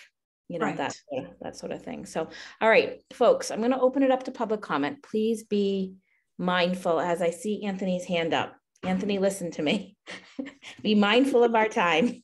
So hold on. Anthony, I'm asking you to unmute and you can go ahead. Just tell us who you are and where you live. Absolutely. Anthony Caioso, 1091 Mass Ave. And just to address the point earlier about shifting the location of the skate park facility. It's obviously that's a fine tuning. We've done some test holes. We'll need to get with the people that are doing the civil engineering to make sure that whatever, I'm assuming we'll be able to get dimensions from you on the shift, so we can translate this to the topological diagram that we have, or topographical diagram we have. So thank you. Let's obviously follow up after this call. Maybe we can talk tomorrow. And then the second point, I couldn't agree with Dave Passios more on his comment about parking on Chestnut. That's not going to fix anything. And if anything, we should embrace it. Let's put a big parking lot there and maybe break it up and go 50-50. Everyone's been through parking debacles in this town. And I think, what's been done in the diagram that's up on the screen, unfortunately, it's going to make things worse. So let's just leave it at that. And thank you for your time tonight. Thank you. Chris Begley, I'm unmuting you now. Perfect. I got a bunch of questions. Going to option 2 first. You can't share an outfield between softball and baseball. I'll just use an example. Like if Lunenburg High School is playing Littleton High School, the baseball teams and softball teams are playing at the same times. And so there would be no way to share an outfield. So I think that would be kind of a logistical nightmare if they're sharing an outfield. I think Nick said something about a perceived grading of the outfield, but there would be a difference. But Chris tapped into it, whereas you can't have that. It's all going to be the same level. It's got to be flat. You can't have a slope. That's going to be an unfair advantage for the outfielders from any of those teams. On option 2, so the T-ball field is gone? That's correct. So from the Parks Commission, where does the T-ball, from the Little League perspective, go to play their games? Because over at McLaughlin and Fitzgerald, we have 2 different other programs. So we're losing a field for those younger kids where we're trying to grow the baseball and softball programs with those younger kids. So I think that's something that needs to be really taken into consideration if we get rid of the T-ball field, because I don't know where we'd be able to put those kids to play. Do you want me to answer that? I'd love to. Okay. Love to. So my first thought on that, and it would obviously have to be a further discussion within the Parks Commission, would be eyeballing Fitzgerald. And I know that it's a program that you're growing, and I know that you have other teams that play down there.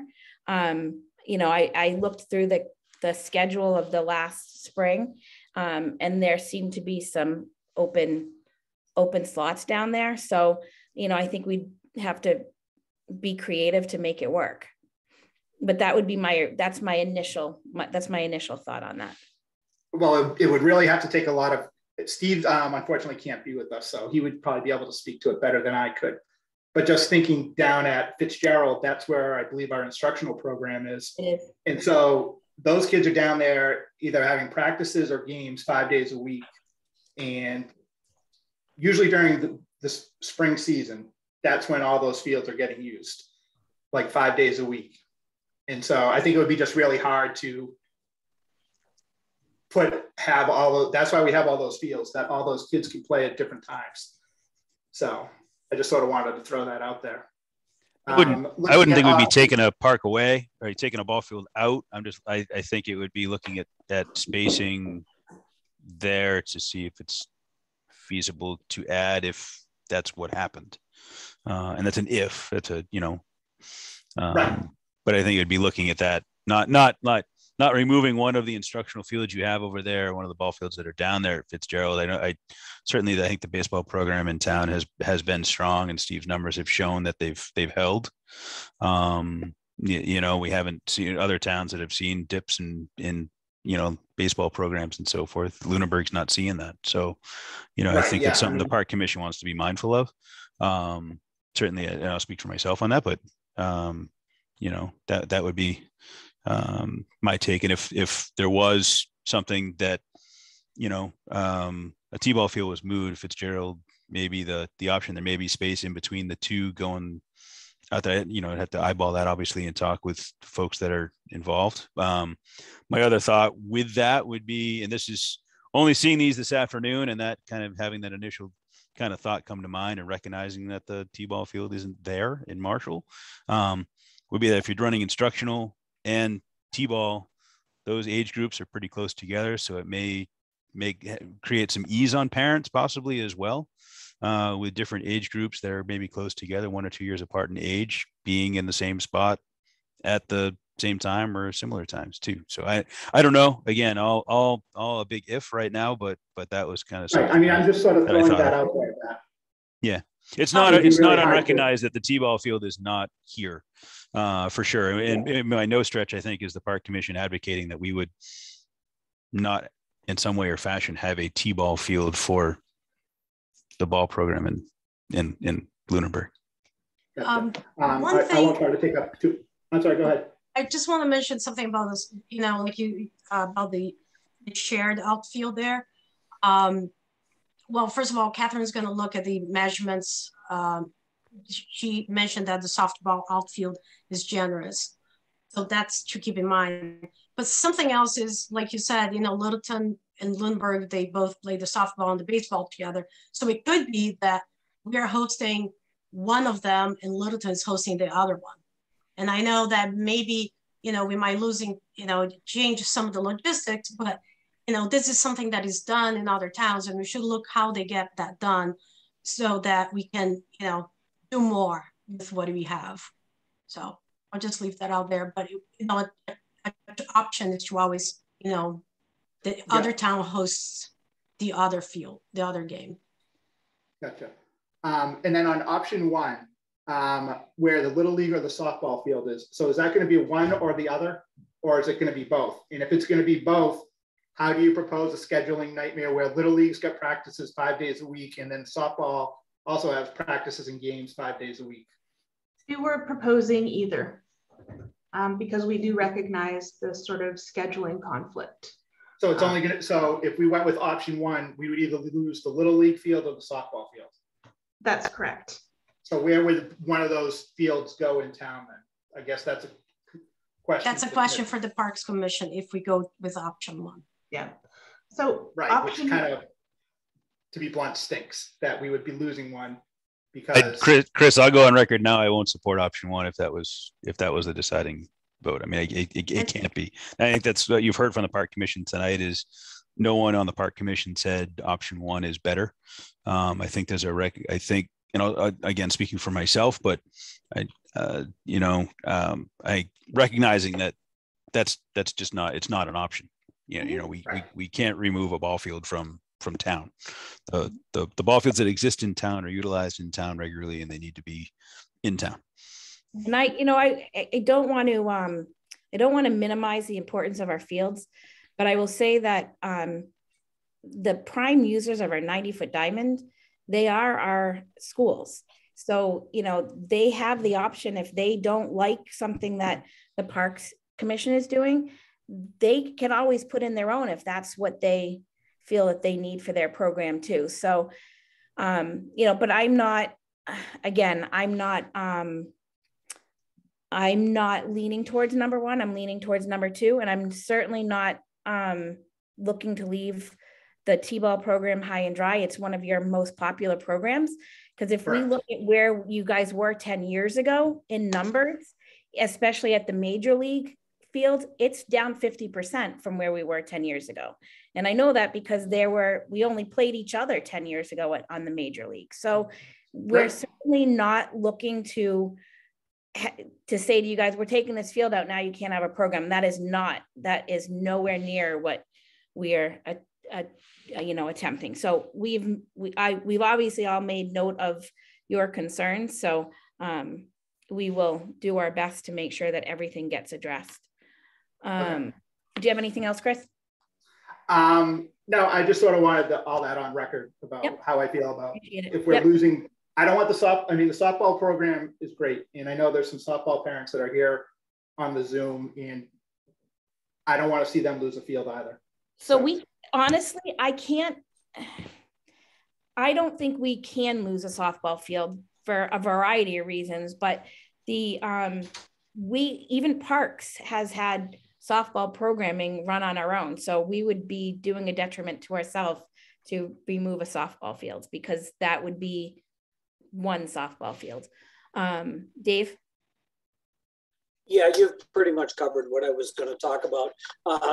I think everybody on the Parks Commission also realizes, and probably most of the people involved with baseball, softball, etc., know that you can't make a multi-use single area for baseball, softball, because the design of the field, design of the infields, the baselines, everything are totally different for the two sports. Yep. Right. All right. And then just can I ask one more quick question? Sure, Chris, go ahead. On either one of these designs for the baseball and softball fields, there's batting cages that are up between the softball and baseball fields now, and there's a batting cage over by near the 90-foot diamond. Are those gone in both of these designs? I can address that. They're not shown tonight because this is very preliminary just in terms of space planning, but all of those things, including scoreboards and everything, would be shown in the final design. And I guess my last question is, I know you talked about a snack shack sort of thing.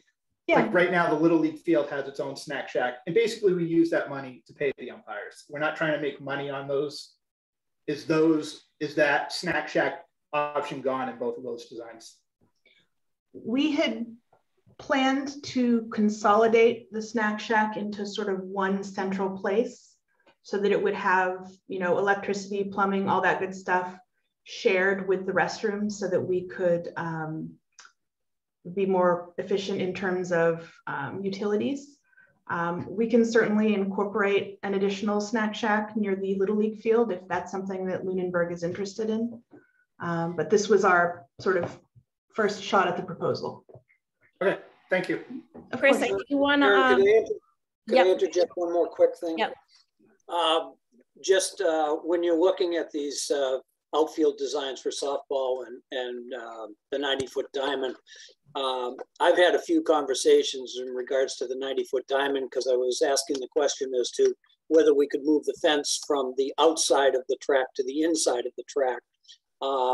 I got a couple of personal feelings from a couple of people that they felt the field was already marginal, but I've not been able to get a clear answer as to what the distances are, what distances are required by MMIA or any other organization that dictates the teams that are using our fields. I believe the 90-foot diamond outfield can be shortened. Thank you. Yeah, I think Steve had mentioned that at one of the previous meetings, but there's also, like Dave just said, MIA guidelines where minimum for both the baseball and softball field dimensions that we have to meet. Yep. Thank you. Chris, I'll throw in there too, if we're going to put in a snack shack down here, we should have a compliant snack shack so that it can actually be run like a snack shack and not have to be just processed stuff brought in. So yep, that's fine. I was just curious. Yeah, I just wanted to make sure that was covered. Stacy, do you want to unmute? Hi, this is actually her husband, RJ. Oh, We've been listening. Okay, RJ, perfect. Guys, just tell us who you are and your address, please. Yep, RJ Tebow, 19 Whitetail Crossing here in town. So I just wanted to ask, and we asked in the chat about the sort of timeline and logistics. And one of the things in any of these designs or any sort of major redesign, one of my concerns as one of these softball parents is the girls losing. This is the only softball field that any girl over 10 years old can play on in the town. And if it's even just under construction and they're going to get some great field at some time in the future, I'm curious about how long that would take and how many seasons would be impacted. So it would be, we don't have a timeline right now because this is just the start of the process. We haven't even come up with funding on this yet. So there's still a lot of work that has to be done there to finalize a timeline. It would be my expectation of this group that when things got started, we would be doing the best we can to minimize any impact on any of the seasons.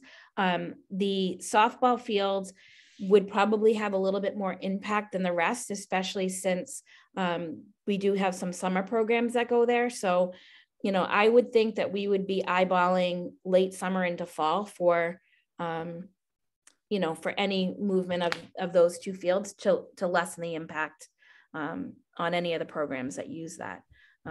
But we don't have, we are nowhere near a timeline on this. And it would be feasible in that scenario to finish it before springtime, before the sort of April kickoff?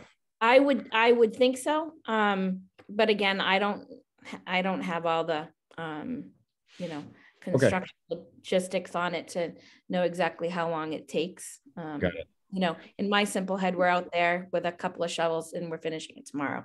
You know, that's unrealistic. So, but we'll definitely, you know, as we work through this and we start getting closer to actually making something happen, we will make sure that our timelines are publicized and try to minimize impacts, you know, the best that we can for all of the kids playing over there. Great.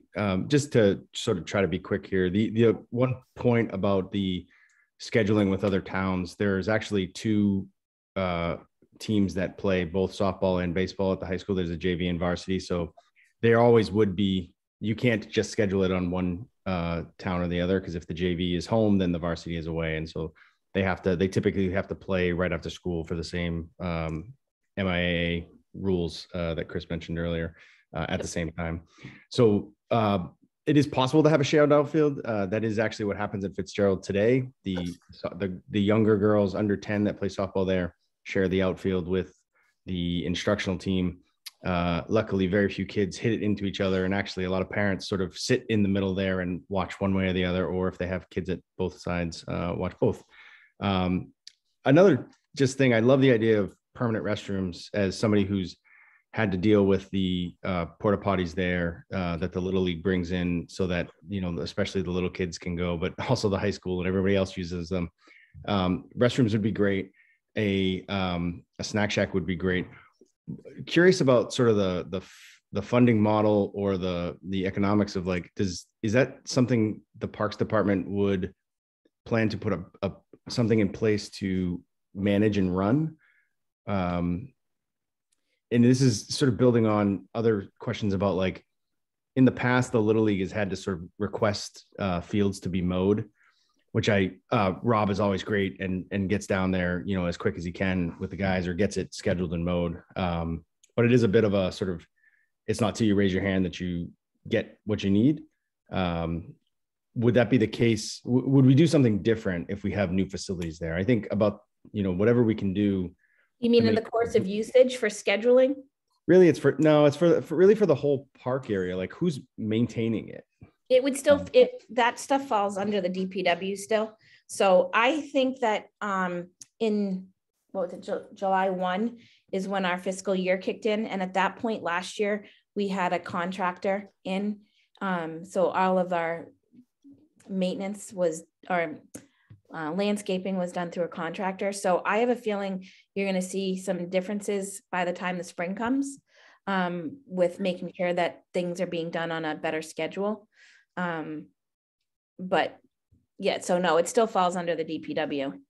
And running the snack shack too, or is that parks? So, you know, I think that would have to be a discussion that we'd have to have. I don't anticipate, I mean, if you're asking if the Parks Commission is going to come in and try to raise money by selling things during your Little League games, this is just off the cuff answer. I don't see that happening. I think that you would be allowed to continue being able to, you know, use the snack shack. And we'd love it if you guys did it, because we can hardly get parents to volunteer to do it. Okay. So my question is more, how would it be staffed is really the question. Yeah, and I have no idea. So that's things that we can certainly figure out. That's, you know, we'll definitely figure that out if we end up with a, you know, compliant snack shack in there, and, you know, try to make it so that everybody can use it. And yeah, we'll figure it out.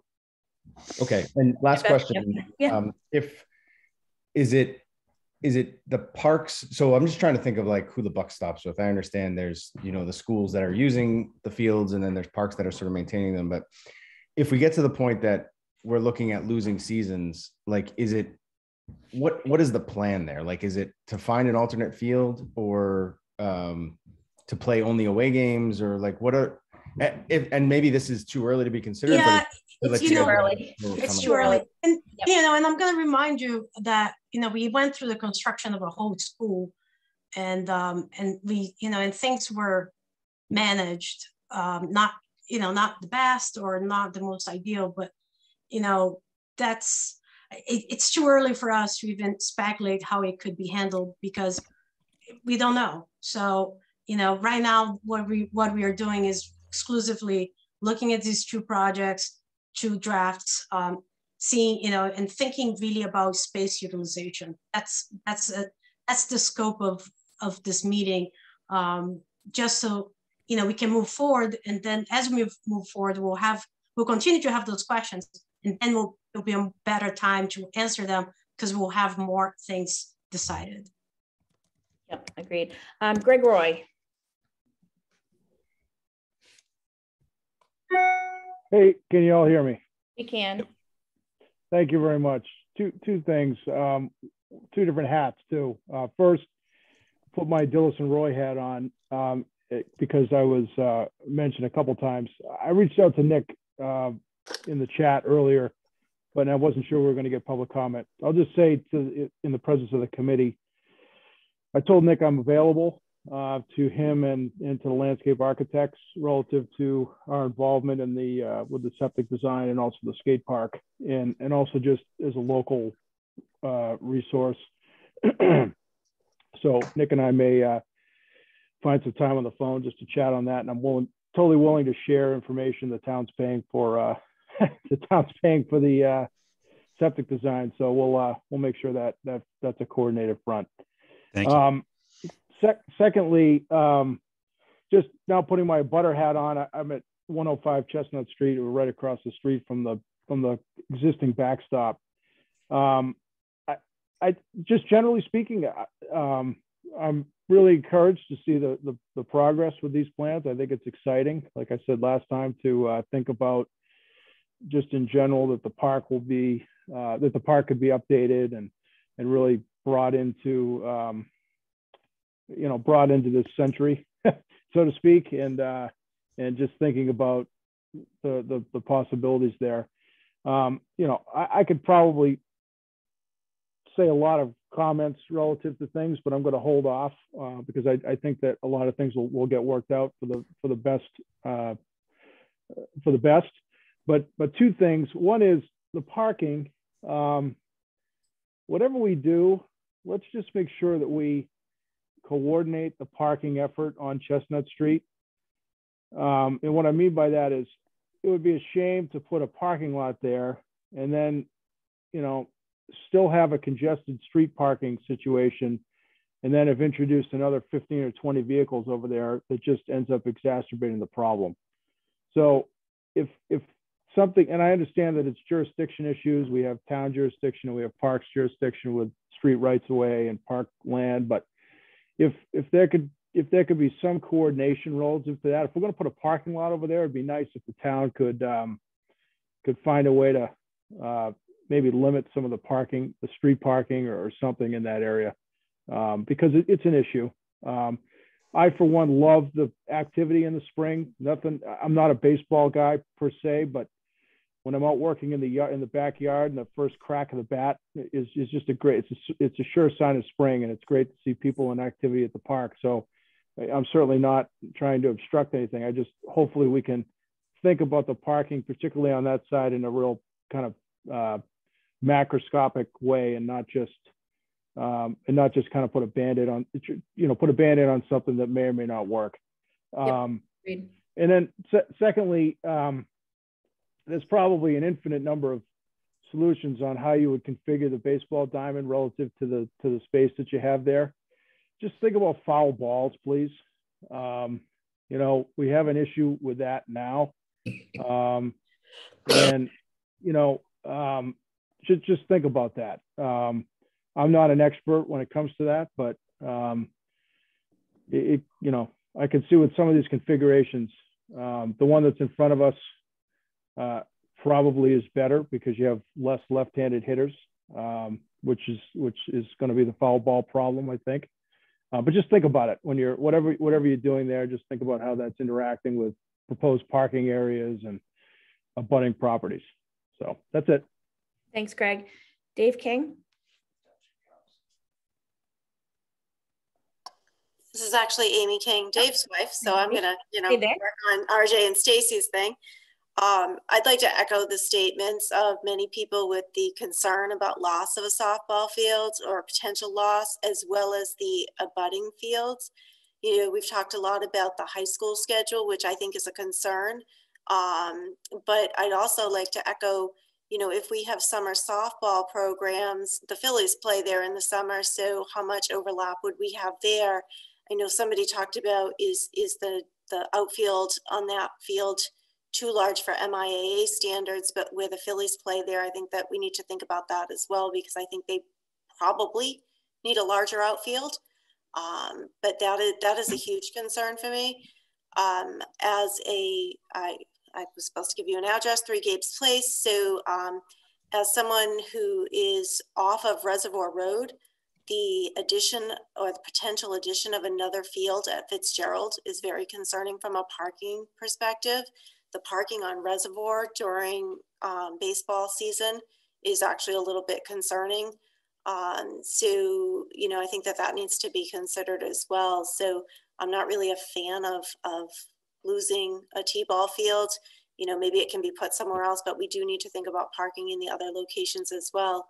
It does kind of look like there's maybe some space near the dog park. I don't know how much space that is. Can you squeeze a T-ball field in there?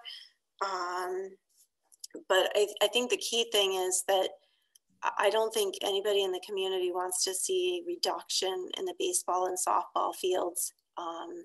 So I'd like to make sure that that's something that's considered. Thank you. Corinne, let me get you unmuted. Go right ahead.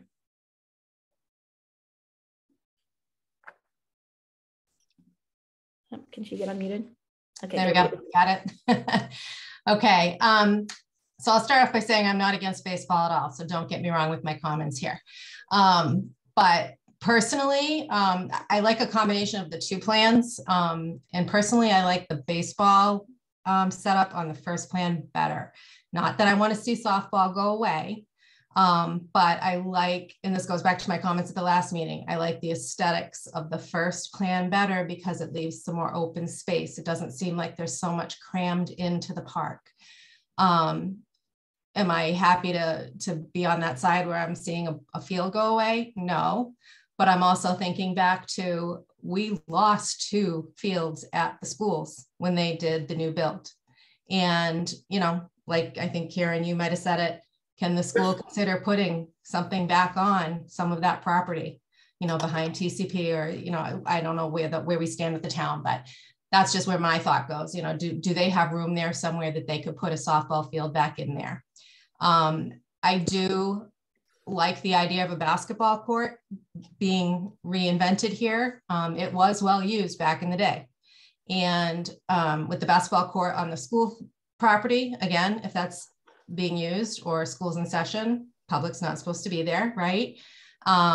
Wallace Park is well used, right? It's hard to get on that court. So having another option for those that do like that game, even adults, you know, I coached an adult league for a long time here in town, and we utilized the school gyms when we could get time. It would be great to have something like that for adults. Is it possible to have a combo court, you know, basketball, tennis court combo, so it's available for multiple uses? My question about septic versus sewer, is there a reason, and maybe somebody on this call could answer that, is there a reason that we're leaning towards septic and not connecting to the sewer? Sure, so I'll answer that. The Board of Health has a sum of money that they have available that would be for the rehab of the septic that was there, so improve the septic system that was there. So the funding for that, if we went that route, is there. So we don't want to take that off the table, because then that's a good chunk of change that the townsfolk wouldn't have to, either the Parks Commission or the town, or however we pay for this, wouldn't have to come up with if we did it that way. It doesn't mean that it has to be done. That's why we went through the option of getting put into the sewer district this last special town meeting. So we do have both options, but it's a financial pull on the septic side. Okay, because I'm just thinking, if we go with the septic and something fails, and then you decide you want to connect to sewer, then you're digging up all those parking lots and roadways in and out, you know, is the cost going to come back at us on the other end? Right. Make a comment, Karen, when she's done. Yep. I think the only other thing, or 2 things, sidewalks. Are there going to be sidewalks, or are people just going to be expected to walk on the roadways going into the parks? You mean from the center of town to Marshall? Yes. We'd have to figure that out with the town. Oh, no, I mean, like when you're entering, once you're in there, do you have to walk through the parking areas, or is there going to be sidewalks along the side so that you're not in the traffic, walking in and around the park? That's an adjustment we will definitely make. Thank you.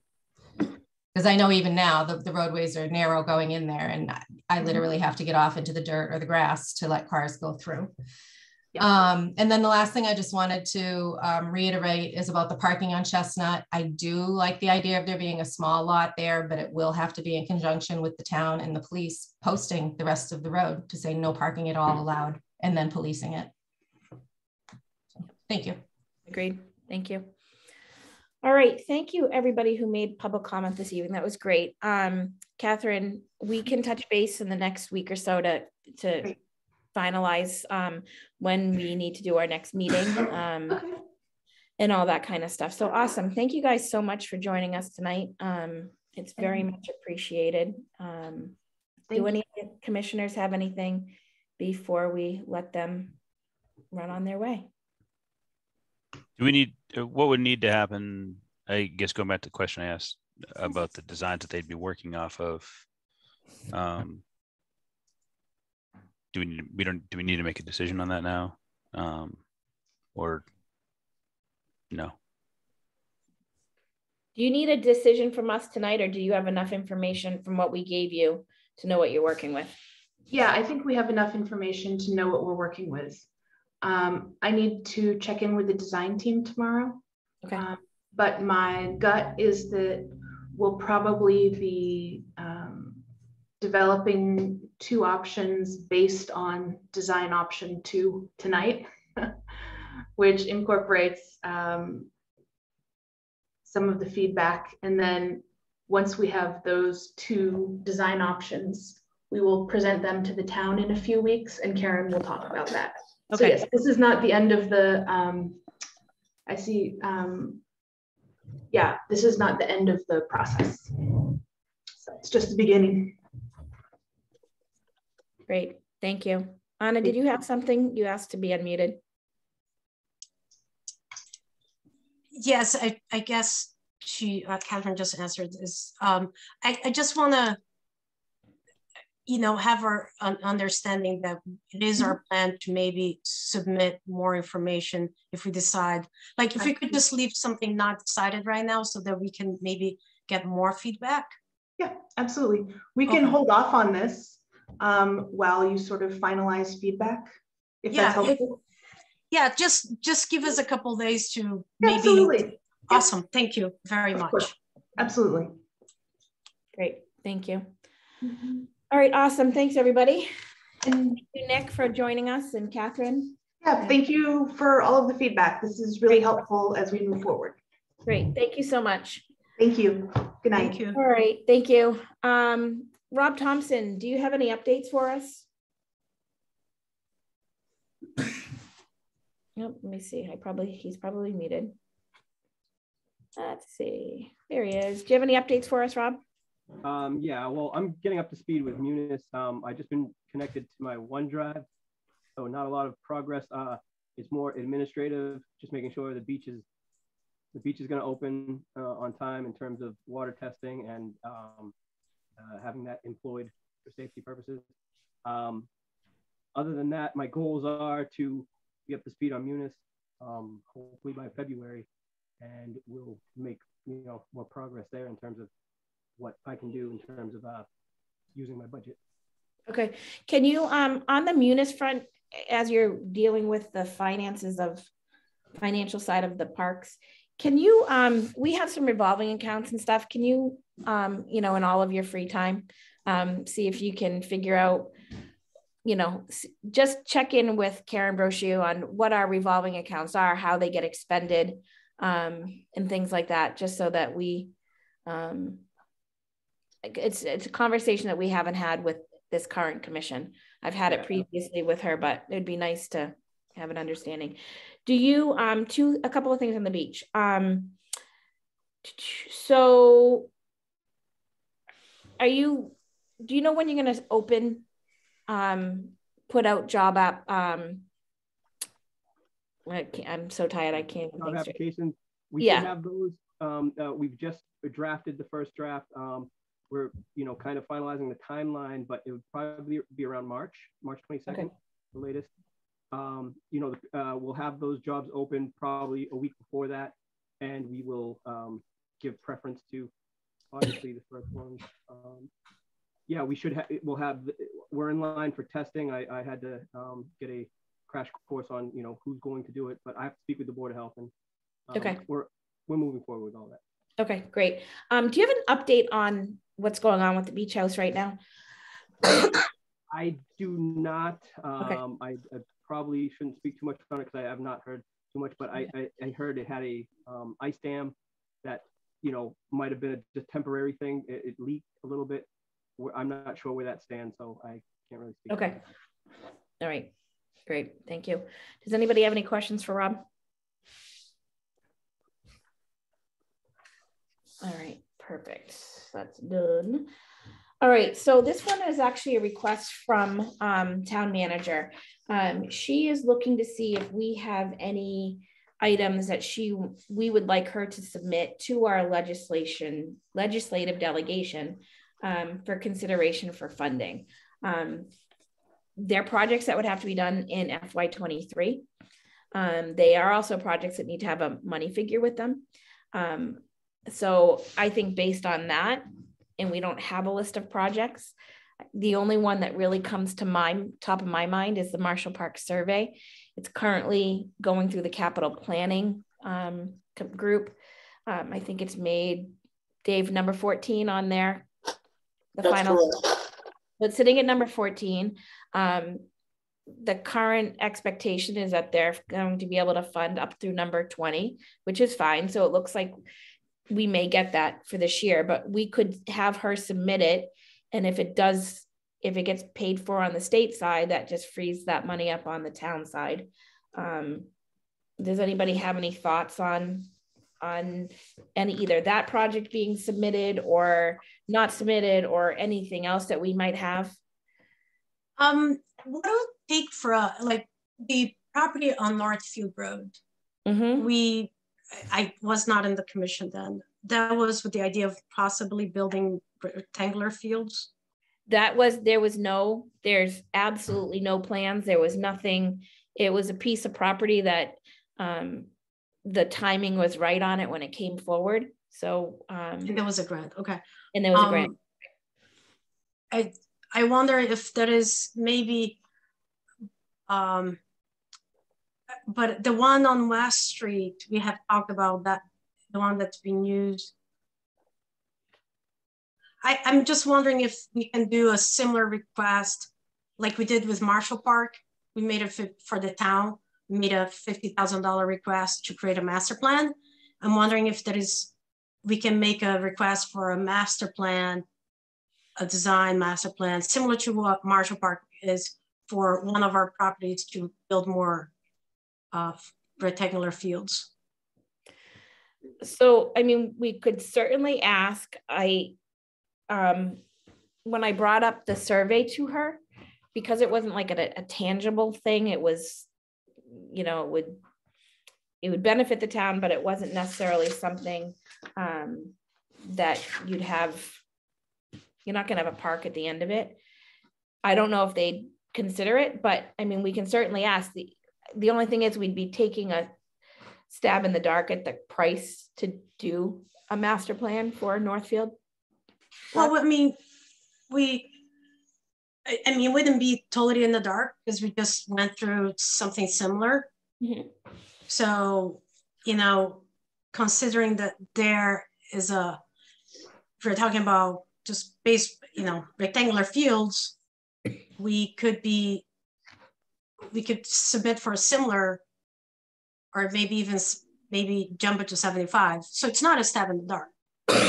And I think and also wasn't similar pricing when we had the select board did.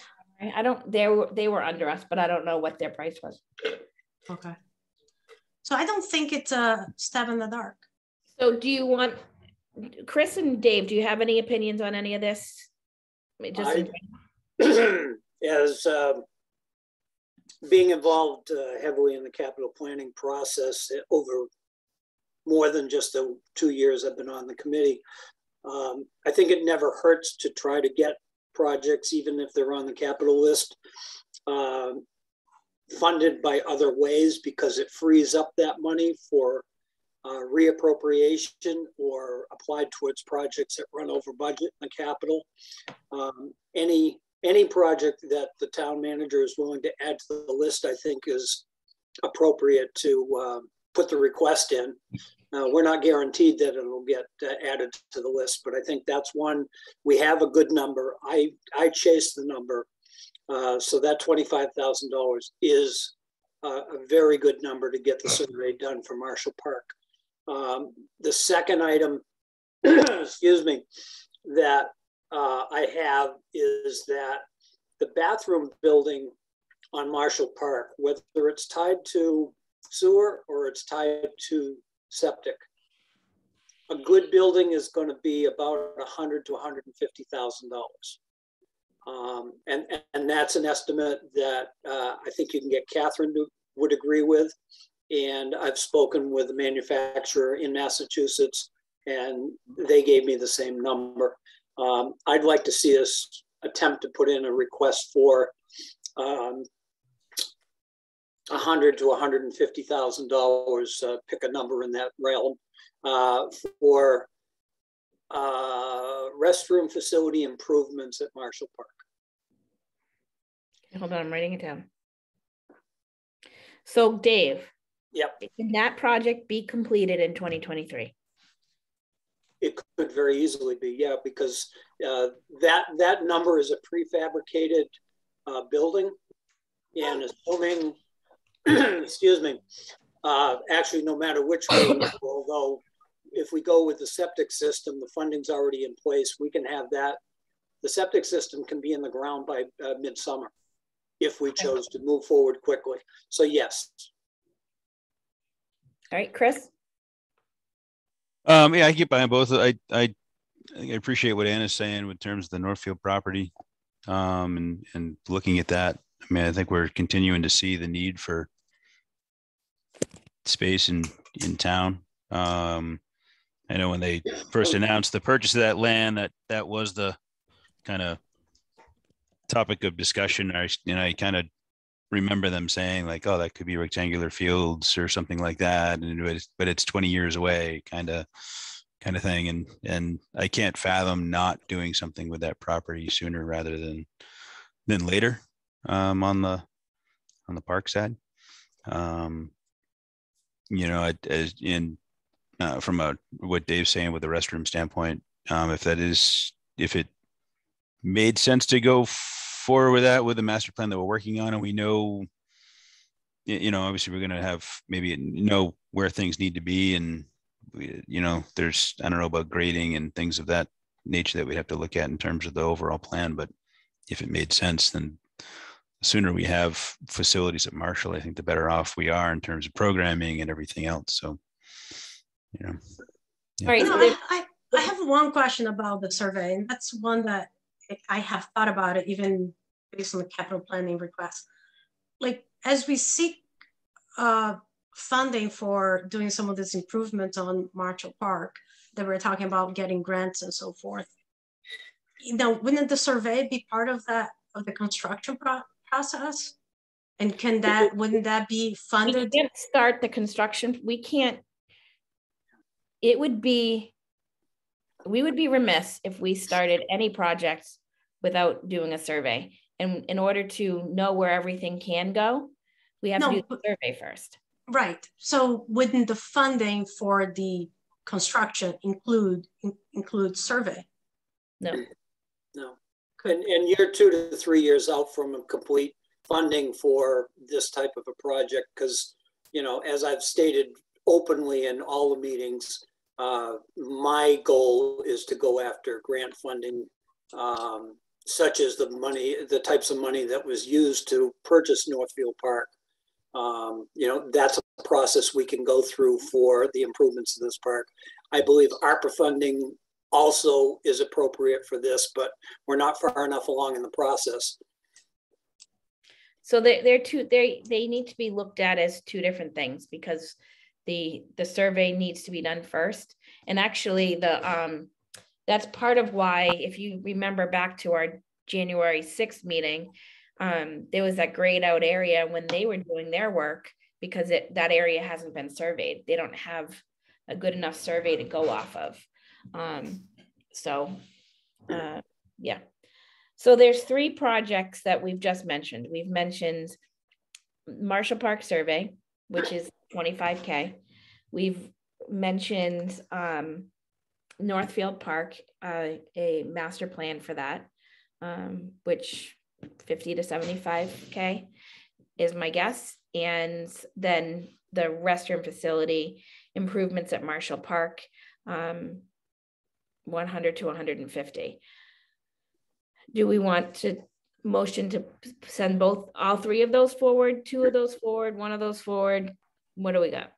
Karen, can I make one more comment before we pull a motion? My feeling with Northfield Park is that, as it was stated during the purchasing process and since then, that it was inventoried land that parks could do something with in the future. You know, this commission is committed to bringing the existing facilities back to what they should be and what they were in the past. I think before we dive into Northfield Park, and this is going to generate phone calls tomorrow to a number of people, but I think Fitzgerald is the next property that we need to look at and do a major overhaul and improvements. And down there, you know, I see that as a complete overhaul and improve the drainage and have fields that kids can actually play on grass instead of mud and weeds. And I think we could finally answer the question as to whether T-ball fits in there. So I would lean more towards some money for design development of an improvement of Fitzgerald Field before I would do anything with Northfield Park. That's my feeling. It's funny you say that, Dave. I'm actually staring at a satellite view of Fitzgerald because I was trying to picture a T-ball field down there. And I'm actually looking at it. And yeah, I can, you know, it's some reconfiguring down there and so forth. Could be a lot of improvement. I think there's opportunity for off-road parking down there and, you know, all kinds of things could certainly improve that area. And we just heard from some folks that live in that area of town here tonight that are concerned about parking over there as well, just like Chestnut Street. So it's, you know. Let's submit 4 requests. So hold on a second. I just want to make sure everybody's on the same page on Fitzgerald Field. Can of worms that I'm probably going to kick myself for opening. Oh, I know where you're going. Number one, is it under our care and custody or no? When we were talking about T-ball down at Fitzgerald, I wasn't thinking of adding a third field. So that's number one. Number two, that field is actually under the care and control of the Conservation Commission. So that whole thing would need to be sorted out before I would feel comfortable asking for a large sum of money for that field. I think if it was, you know, regrading, I think that's a, you know, in improving the surface, which it's known at this point that it needs to be done. That's one thing, but I think to put more money into it, I'd be a little more apprehensive on that one. As to Anna's Northfield Park stuff. So yes, it was, you know, the thought was it would be inventoried land for future. Are we in the future? Absolutely. But I'm looking at the financial piece of it. There's a lot of grant opportunities out there, but we only have so much time and actual people to do the legwork. And I think it would be stressing the system that we have in place right now to try to pull off 2 master plans of 2 parks at the same time. I think this master plan at Marshall is going to be a couple years in the making. And I think picking up Northfield Park towards the end of that and, you know, maybe attempting to piggyback them would make more sense than trying to dive into a second project while we still have one in the works. But isn't this funding for 2023? It is. July 1st, 2023? It is. But then, so here's the thing though, like, and this is a good example of it, is that we're going through this now for Marshall Park, and they're going to come up with some money figures on what it would cost to do this work. If we went through and did all of that for Northfield and had it expended in FY23, and if we don't get to it for 5 or 6 or 10 years, those number figures aren't accurate anymore. So that piece of it, in my opinion, would be wasted dollars to do that piece of it. Well, there's, you know, as I think it's the next item on the agenda, the American Rescue Plan Act. You know, there might be money that the government, the federal government is throwing a lot of money in the economy, and maybe I will put forward whatever you guys want. And I know where you're going with it, Anna. That's why I'm saying I'll put forward whatever you guys want me to put forward. I just, you know, I'm just giving. Sure. So, you know, I know what the money figure is for the ARPA money that we're currently earmarked. And I don't think it would be enough to, even if they gave 100% of it to parks, I don't think it would be enough to cover a full or all the work that would have to take place over at Northfield. But you guys tell me what you want to put through. We'll motion it. We'll pass it. We'll move on to our next agenda item. That's helpful, guys. I mean, I guess I say we shoot the moon and see what happens. You know, I mean, if Second that. That's Chris, fine. Go ahead and make the motion. We'll get this over with. Shoot the moon isn't a motion, Dave? Yeah, sure. All right. So make the motion. So the only question I have, I think, Karen, you do make a valid point about Fitzgerald. If that's under the care and custody of the conservation, which we need to fix that. I think before we would look at, well, although this is fiscal year 23, so we could address that before we. Yeah, Chris, the only problem is that if we want to clearly take care and custody of that land, it has to go through the legislature. So that's not a short process. Okay. And I think it would also have to go in front of town meeting, right? I believe so, yeah, before it even went to the legislature.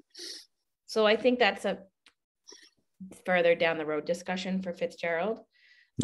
So your shoot to the moon is -1.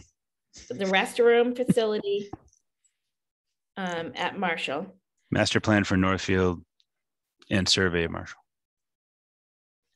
The restroom for the restroom facility, Dave. Improvements at Marshall. 150,000, Dave. Yeah, let's put the 150,000 on it and we'll go from there. I mean, there may be some money left over from the Board of Health that can go towards that building, but the building is $150,000 as I've been quoted. The survey is 25K.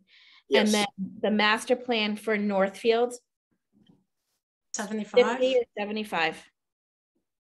I think it can be 50. What's the land? What's the acreage over there? 50, 48. Does that sound right? Anybody? Dave, Anna? I honestly don't remember, but you're in the ballpark. Yeah, something over there. I don't think we're overly complicating that over there. I mean, I think we're, that's a very simple, in my mind anyway, that piece of property over there is a very simple plan. Like, I don't think that, I mean, I see open space and fields and a path around the edge of it, kind of do a walk. Like, I don't think we're talking about a lot of stuff over there. I mean, I don't know. What if we called it the Northfield Park Master Plan and Survey for 75,000? I don't know if that property's ever been surveyed, Dave. Yeah, that's true too. Yeah, sure. No, that's good. Put it Sold. in that one. At least I agree with that. All right, so this is your motion, Chris. Your shoot for the moon motion. Shoot the moon. To pass along to town manager for our legislative delegation. Restroom facility improvements at Marshall Park at 150,000. Northfield master plan and survey at 75,000 and Marshall Park survey at 25,000. Correct. Yeah. Well, let's do the motion, then I'll just make a comment afterwards. Go ahead. You want to make it now? I was about to say do we have a second, first of all? Second. Thank you. Do I have any further discussion? Great. Let's take a vote on this. Chris? Aye. Anna? Aye. Dave? Aye. And an aye from myself. All right, that's going on my screen, so remember to send it over. Dave, what's your comment? Just a quick comment. Simultaneously, I'd like this to be submitted for ARPA funding, all of those items. Oh, they will be. Okay, and put on our list of pending projects that we look at in the 1st of June, when we know what we think we're going to have left over for money going into the end of the fiscal year. Yes. You broke up for me, Dave. What was you put it on what list did you say? You just broke up for me. ARPA funding and the list of projects that could possibly be funded with money that's still in the budget come the end of June. All right, so now the American Rescue Plan Act is called ARPA. I called and spoke with town manager the other day. The town has hired a consultant that's going to be doing a presentation at the February 1st the select board meeting. And at that time, they will have more information on things that are going to qualify, things that they could be using it on. But she did, Marshall Park will definitely be on the list of things to be funded with some of this ARPA money. I don't know, maybe it'll surprise us. Maybe they'll cover it all, but Marshall Park is definitely on that list. And I will obviously make sure that she knows that these items as well can be on that list. So my takeaway from that conversation with her on the ARPA stuff was to tune in to the February 1st meeting or join via Zoom, however you want to do it, to listen in on the consultant, and they will have a good explanation of ARPA, the federal guidelines on the expending of that money. And that will be starting the conversation of how this money is going to be expended that's coming in to the town thanks to COVID. Right? I mean, that's really what it is. COVID caused all of this. This is all COVID. Putting our great-grandchildren in debt. Exactly. Does anybody else have anything on that? It was sort of a placeholder of in case we really needed to make a motion and decision on it. But when I talked to town manager, that's not where they were yet in the process and in needing, motions from us. So I can just pass along these projects, and I'll even go so far as to throw Fitzgerald on there. I think that would make sense to throw on there because at that point it's money that's coming into the town, and if we lay out the situation to her and she says, or the consultant says, because of these potential roadblocks, it should not be into consideration, that's fine, but at least we can throw it out there to them and start those discussions. Karen, can you have a conversation with the chair of the Conservation Commission? I know you have in the past about that property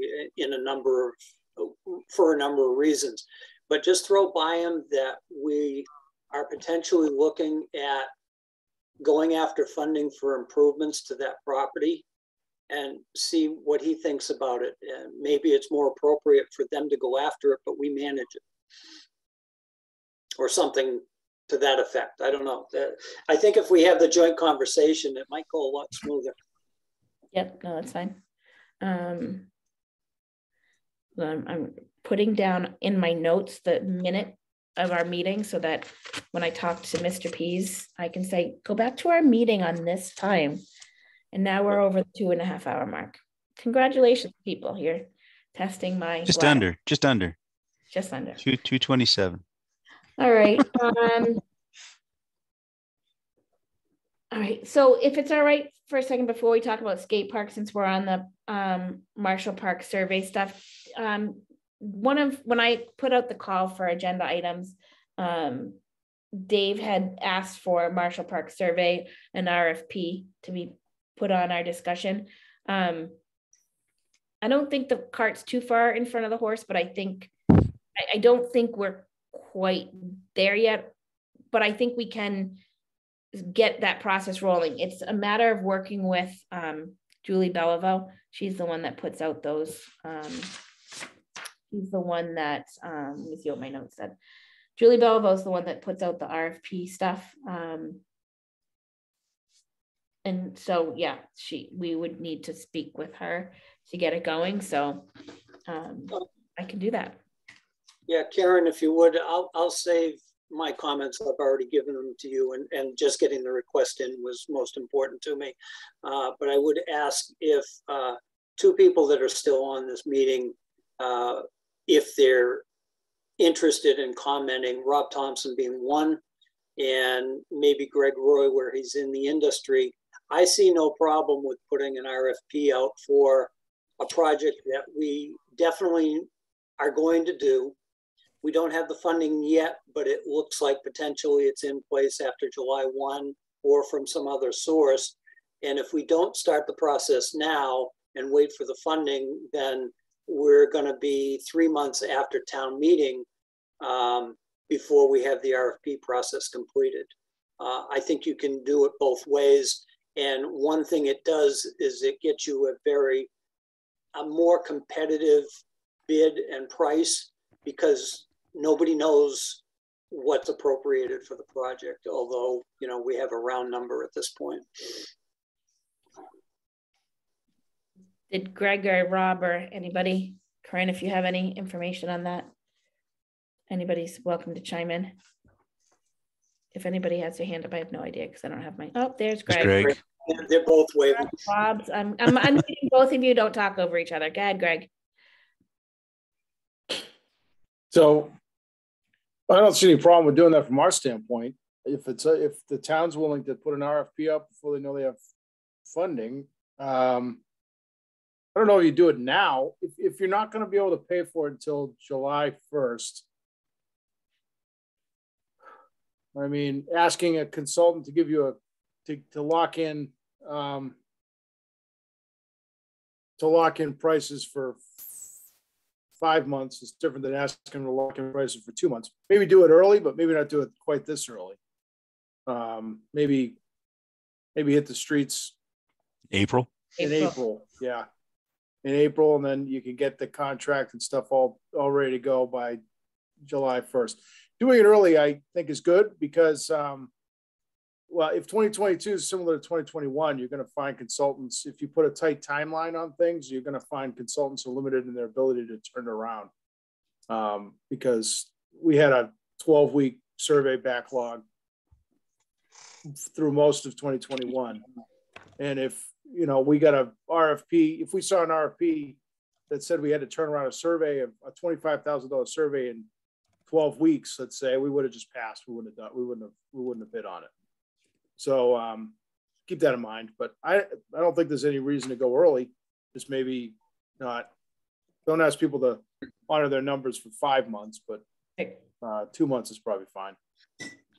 Greg, you see pricing on civil surveys changing that much that 5 months is too big a window? I think people just might be hesitant to maybe not. I don't know. We probably would bid on it knowing that we might get it in July. It's just that, you know, it's hard to predict your workload out that far. We could in 5 months we could pick up something that we commit to that, and we're going to commit to that because we don't have a firm commitment from the town. So, you know what I'm saying? Like, it's not necessarily from a pricing standpoint, Dave. It's more from a logistical scheduling standpoint. Best opportunity to get the group you want is going to be to go a little bit closer. That's just my sense. I mean, I don't know. I mean, yeah. Having said that, I'm just concerned about, you know, look at the overall timeline. We really don't want to put a shovel on the ground at Marshall Park until we have that civil survey done. So the anything we can do to expedite that and have it complete early in the process, the better off we are. I don't think anybody can argue that point, but I understand your comments too. Yeah. So, I mean, there's probably not you could probably do it both ways from our standpoint, but, you know, split the difference and go in March. Yeah. That's my take on it. I mean, I think that's good. Thank you, Greg. So Dave, I will have the conversation with Julie now and could be able to get the stuff going. I just don't have it ready for this evening to vote on this evening. Sure, that's fine. All right. Thank you. Now, because Anna really wanted to test my patience. Just kidding. I'm just kidding. Just kidding. We are at Skatepark. All right. So one of the things that I failed to do at our last meeting, I think I failed to do it, was to sort of articulate some of the information that came from a meeting that I was at with the skate park group. So there was a lot of information that was passed back and forth. Greg, if you feel like chiming in, feel free. You don't need to or raise your hand to unmute, but you can chime in anytime. So because this is being done as a private project, they would be able to avoid the prevailing wage. Attorney Costa didn't think that it would apply with the information that he already has for the project. So the one word of caution that he gave on that was making sure that we basically are not over involved in the process.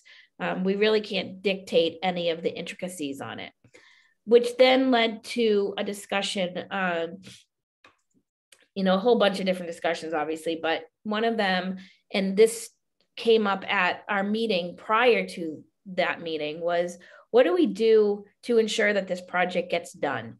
And Attorney Costa's response to me was actually interesting. He said, you might want to rephrase your question and rephrase it as, what's your recourse if the project doesn't get done? He said, this is a gift. He said, you'd be accepting it as such. And you really can't look a gift horse in the mouth, was the outcome of that conversation. So yeah, sorry, I'm tired. My brain's not where it needs to be today. The town or the Parks Commission, in order for this work to begin, would have to execute some legal documents with the skate park, things like the right of entry to do the work. We could ask things like, financing, who's financing it, the basics, information like that, but we could ask for a final plan. We just couldn't, we can't say to them, oh, we don't want this, we want this instead. Yeah, so yeah, that's, again, I'm super scatterbrained because I'm exhausted right now, but that was the gist of that conversation. So Anna asked for this to be added to the agenda, and I know where she's going to go with this right now, and that is, she doesn't want anybody to break ground over there if she knows that they don't have 100% of the funding. Am I correct in that, Anna? Well, it's either they have 100% of the funding in short, yes, but it's a little more complex than that. Yes, in short, that is the case. Is funding is, okay,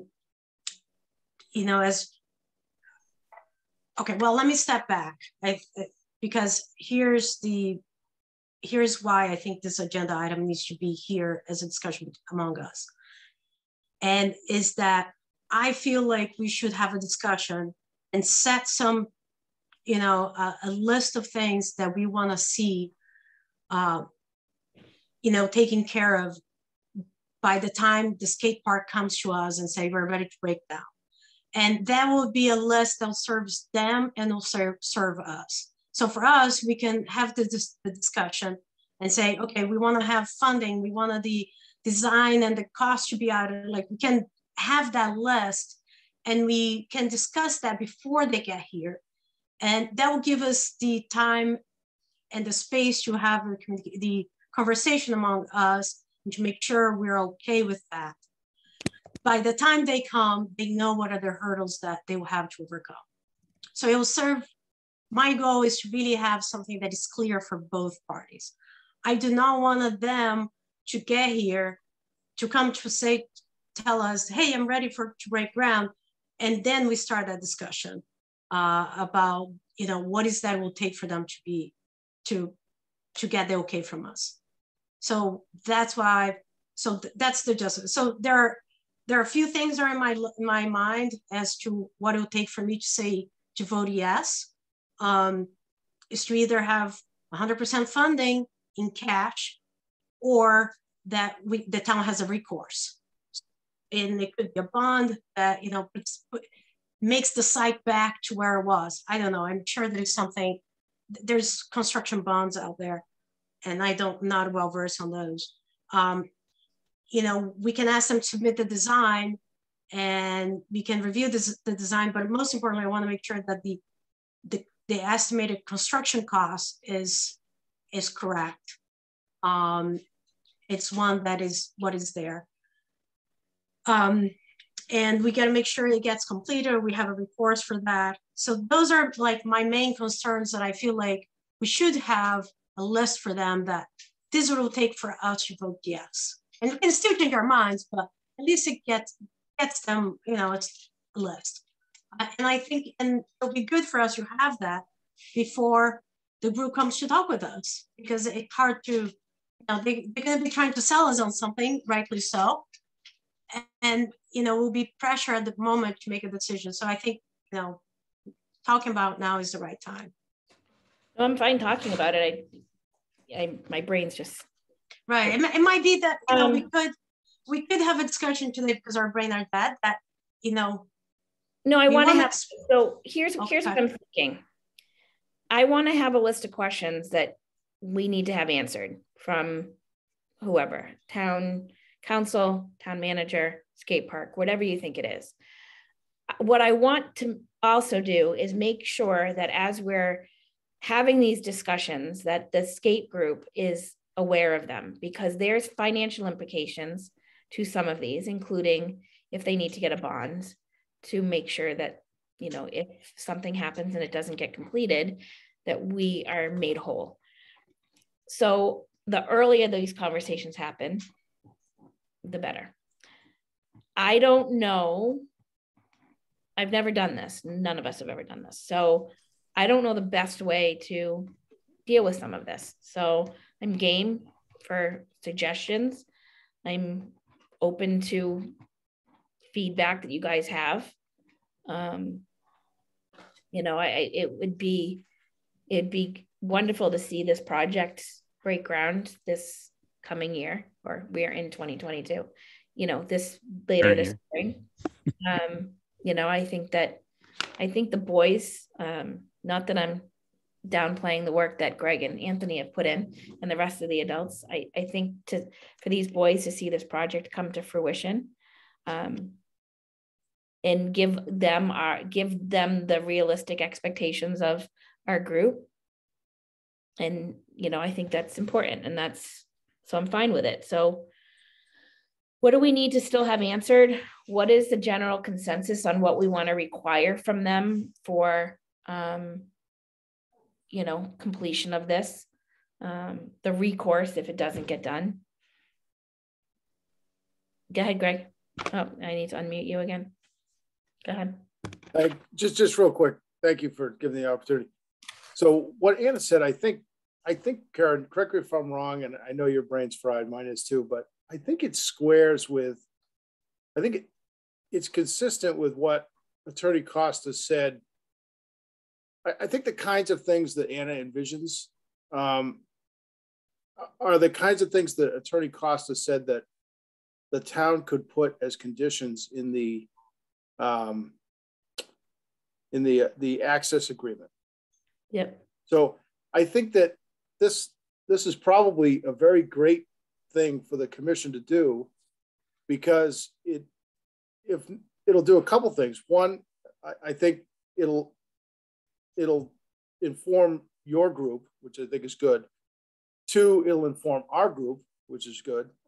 And three, it'll set the stage for that legal agreement, which has to be in place before anything can happen. So to the extent, and I'm not saying you'd be locking yourself in, but I'm just saying that, you know, to the extent that you put together a punch list of conditions that the committee needs to check off, that the skate park committee needs to check off to your satisfaction, those could find their way into that legal agreement as well. And it could be a good kickoff to kind of get that discussion rolling. And it may need to be a little fluid, because there may be some things that you'd like to see that maybe Attorney Costa thinks need to be phrased differently, or we've overstepped, or, you know, to keep it. You know, just to be clear, we're not trying to, the skate park group, I mean, I'm not the designated spokesman, but I am the person on the line this evening. We're trying to build a park for the town and donate it to the town. We're trying to invest over $200,000 in infrastructure for the town's benefit. We want to do that as efficiently as possible. We're not trying to cut any corners, but we're trying to do it as efficiently as possible. So that's kind of the way that's why we're proceeding in the fashion of, that's why it's a gift. That's why it's important that it be maintained a gift to the town, because there's private dollars involved. They're all private dollars. There's no public dollars right now. And so there's different, and Attorney Costa, seemed to confirm that. There's different, we fall under a different category relative to labor in the Commonwealth of Massachusetts regulations, if we can keep that to be the case. So, but anyway, I just want to make the comment that I think this is a good thing from the skate park standpoint that you do this. It benefits you, benefits us, and I think ultimately benefits the town as a whole. So that's my 2 cents. Thank you, Greg. Do you know if any other town has done like what you guys are planning on, like donating? Well, I know the town of Townsend has a very big benefactor in town who's given Townsend, yeah, who's given tens of millions of dollars. Yeah, for the built the library, built the senior center, built the fire station, built the second fire station. He's now building Indian Hill Music. All those projects were done with no state money, and they were not wage. It was very similar. All right, a private entity designed, constructed it, and then handed the keys over to the town at the end of it. So it wasn't a skate park per se, but there were much bigger, more complicated projects that were done in the same manner. So it's definitely doable. I think Karen, Attorney Costa represents the town of Townsend as well. And I think he was referring to those projects as well. He did. I was thinking more like I don't mind reinventing the wheel if we have to reinvent the wheel. But if another town had already done a skate park similar, a skate park, well, there's others that have. I don't have them, but Anthony does. Okay, I may ask. It would be interesting to see what they required of their groups coming in. I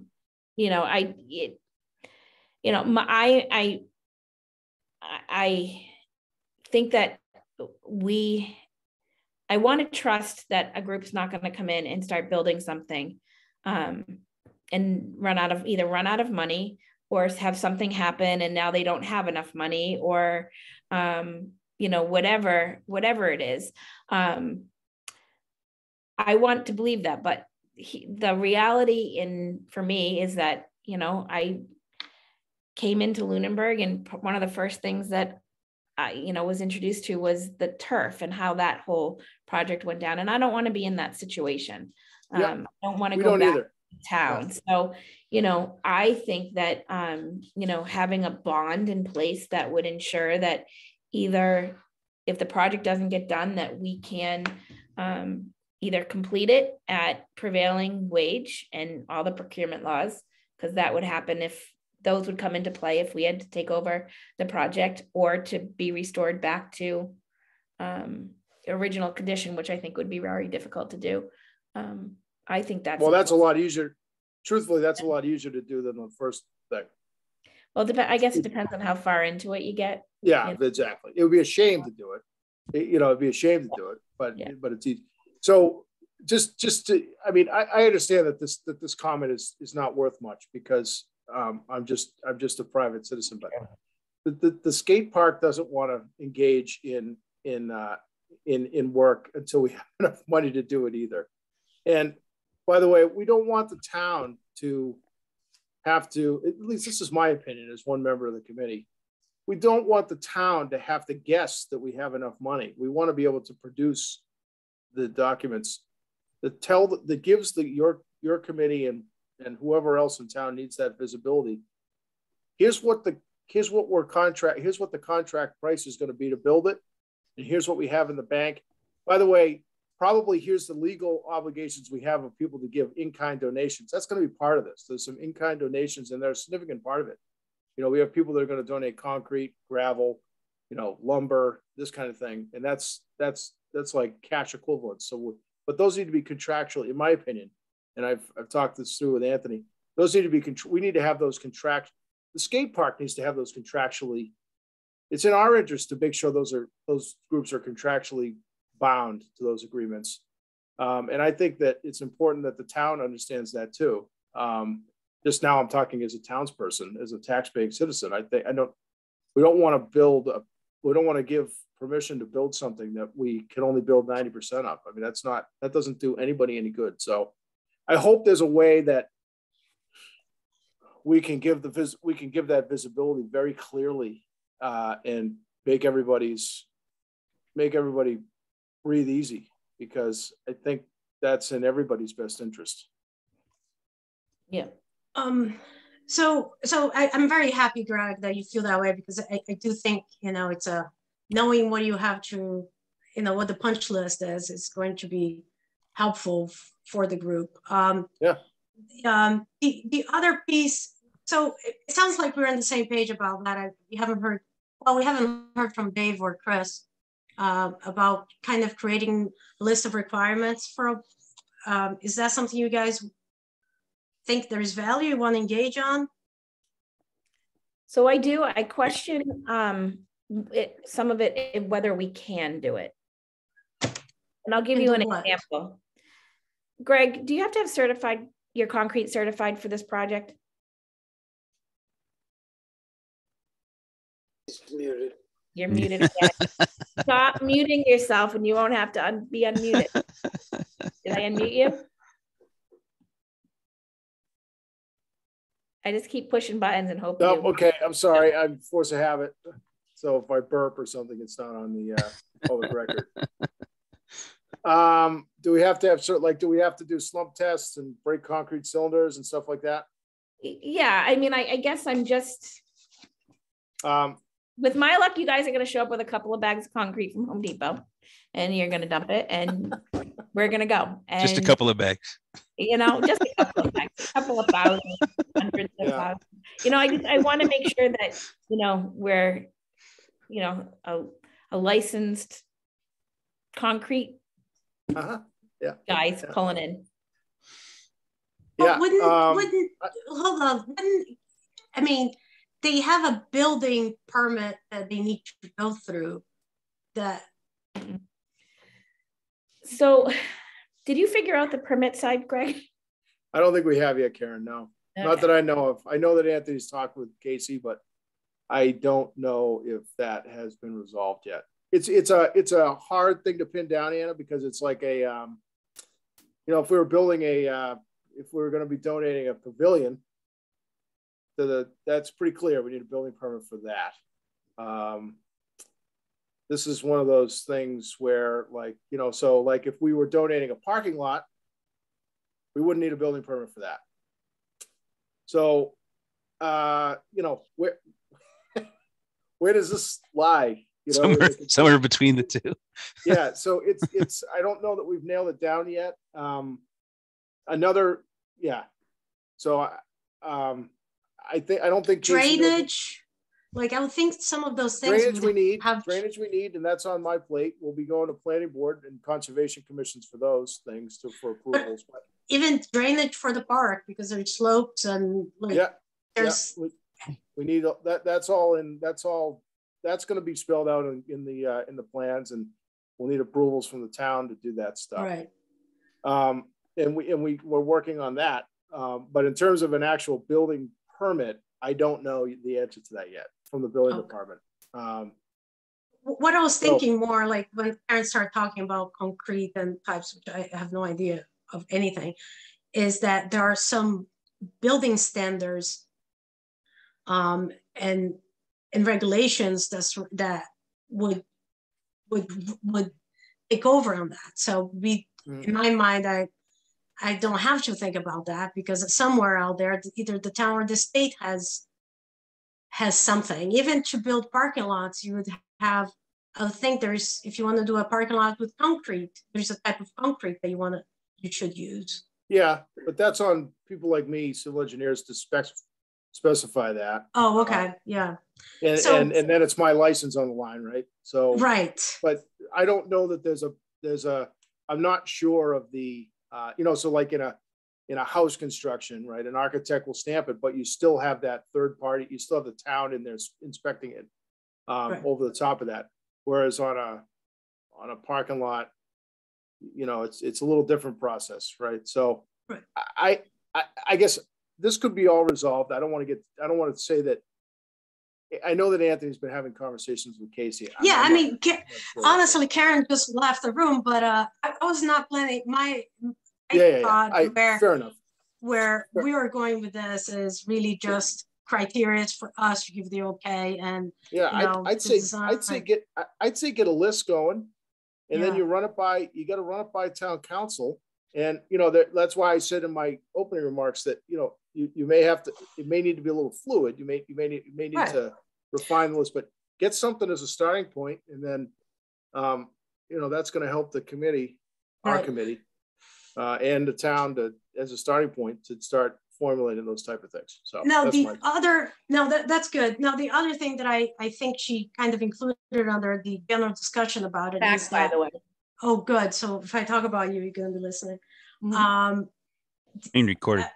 And recorded. About the general discussion is that, we had talked about getting community feedback in one of our meetings that we had with you guys. And we said, no, that's something you guys should do it. And I don't think there has been any community engagement on anything. Like, you guys have done things, but kind of a regimented, kind of like we did for Marshall Park, and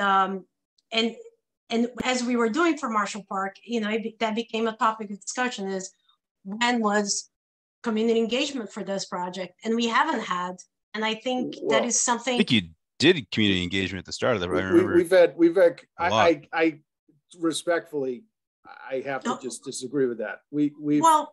We've been out in the public for 4 years on this. Like there might be people that have missed it, but we've been. But there was a but you guys did it. You guys actually did official community outreach as well with surveys and everything else. Okay, so I'm gonna finish. There is a difference there on taking, on the ideas for the park and taking a survey, similar to what we've done. Like these are things that we have done for Marshall Park, and now getting what your idea of building is and taking to community and say, hey, this is what we are planning to do. What's the feedback? So I know it's all over Facebook. It's all over Facebook and social media. That's not. That doesn't count. As a community engagement. What else do we do? Community outreach you can get in this town. What else does it? We're not a public board. Well, you can't. I honestly feel we have not done a regimented, community engagement as we did that we just did a couple weeks ago. I think if we're understanding it though, Anna, we can't dictate that. That's up to them. I'm not saying no. Hold on. All right. One, we did discuss this in a meeting recently that they were going to take on doing some community engagement. It's recorded somewhere there. Okay. Second thing, yes, we can request. This is a community engagement. We can say, hey, do a community engagement like we did for Marshall Park master plan. And the last piece to it is, we as a Parks Commission, we can also have one as regards to, this is where we're planning to build, this is the size, and this is what, this is what's on the table right now, because now the plans are a lot more concrete than they ever were.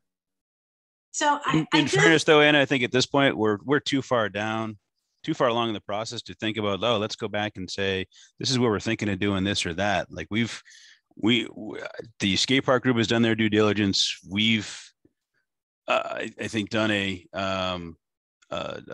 lengthy discussion in terms of welcoming into Marshall Park as that being a viable spot for them to be. We've demonstrated some support of that.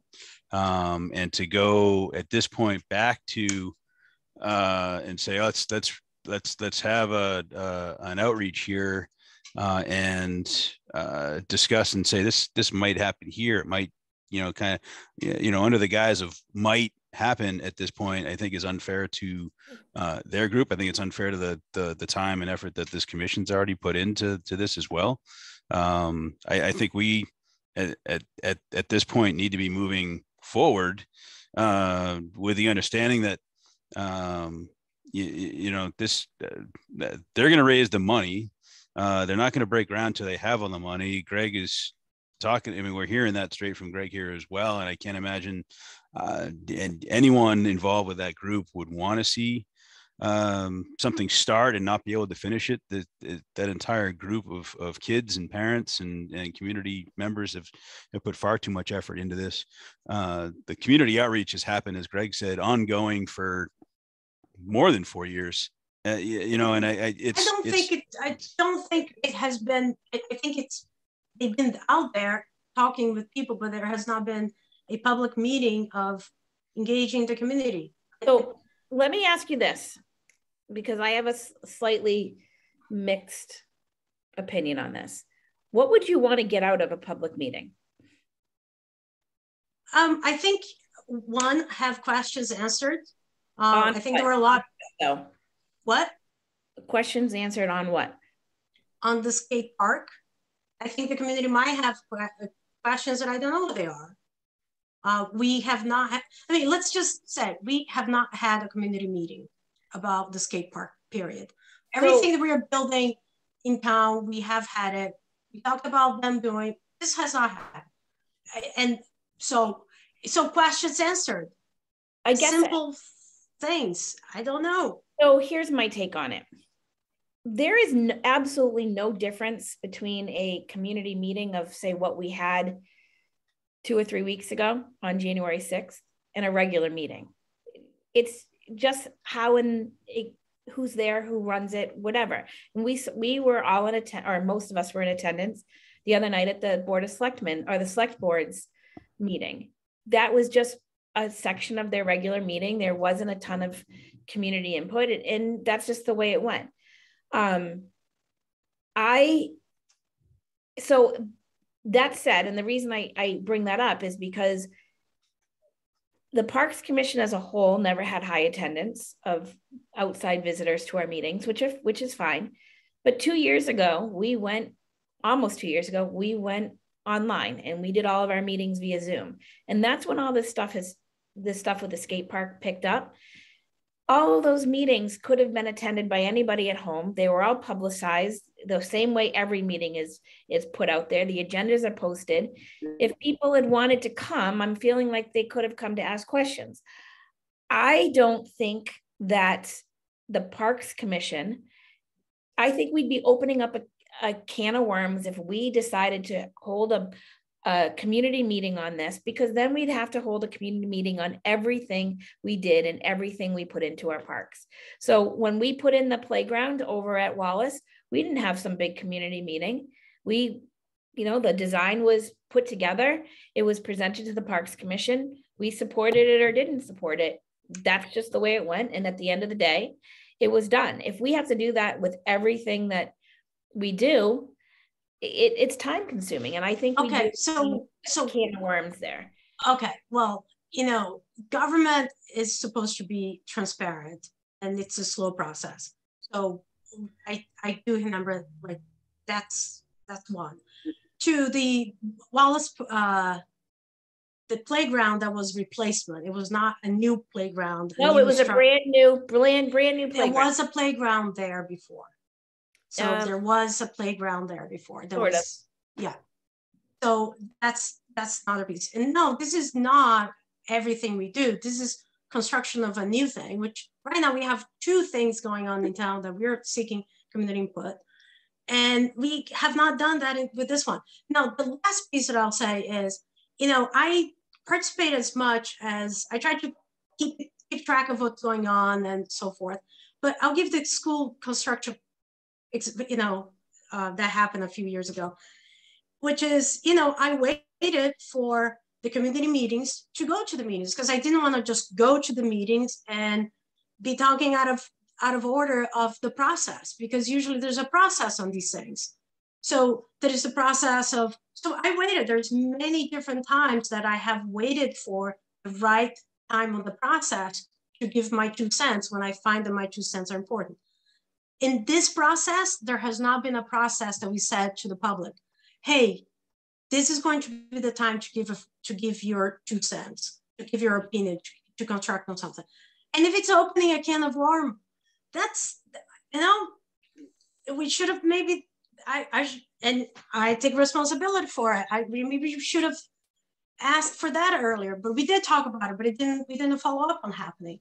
So Greg, you've done townwide surveys, that I'm aware of, townwide surveys, asked for community input, I think on more than one occasion, if I'm not mistaken, over the years of this project. I remember taking town surveys that you guys had put out. Well, yeah, listen, I don't want to get in the way of discussion between you. And I also want to be clear, the committee is not saying we're not for community outreach. I just think that this, my only exception that I was taking, Anna, was just that we may disagree on the means by which we did it, but we have intentionally been out in front of the public on this since the very first time we started.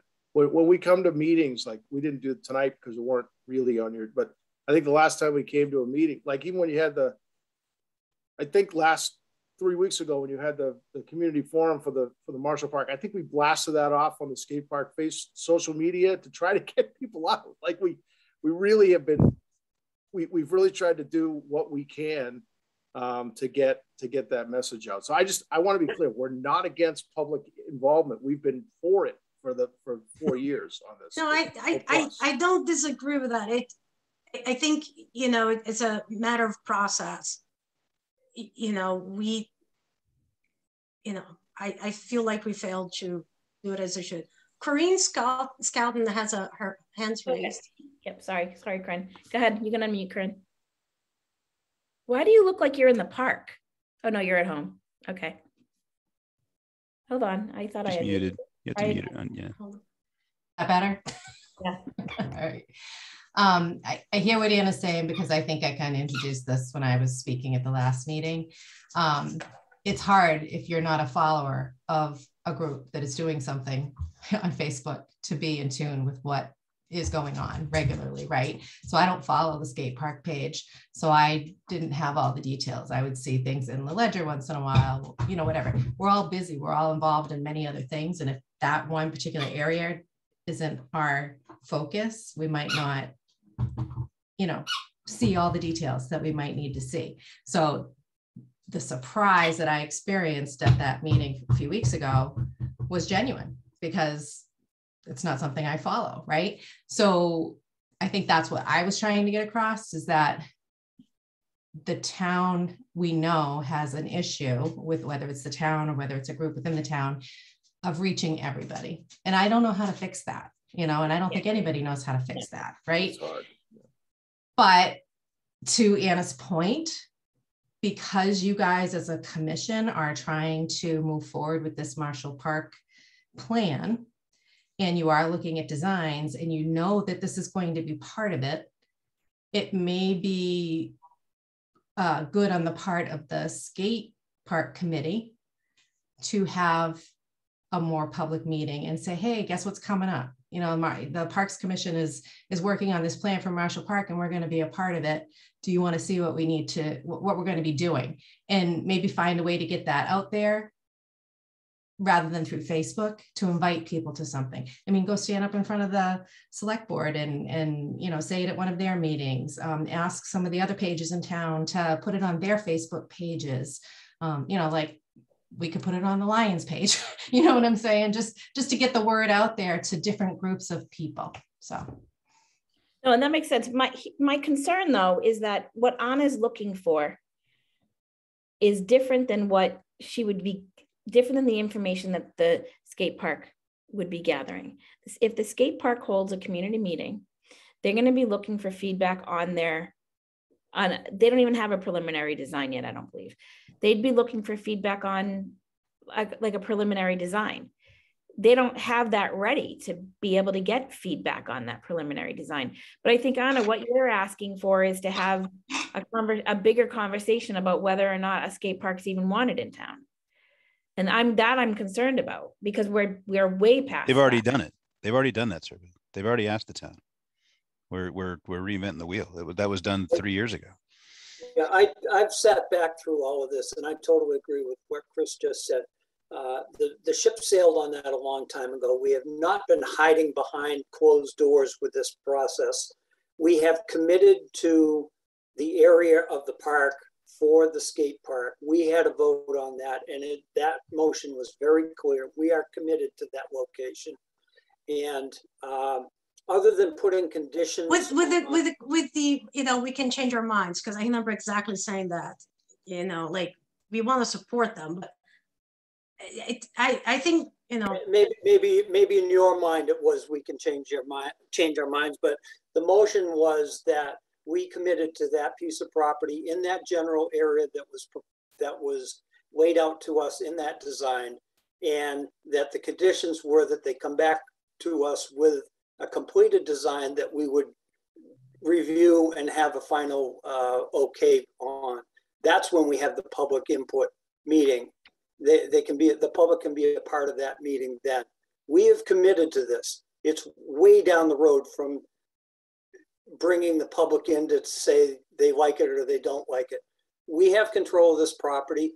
Input from the townspeople is important, but at the end of the day, it's the Parks Commission's decision on where this goes from here forward. And we've already made a couple of votes that move it forward at Marshall Park in that location.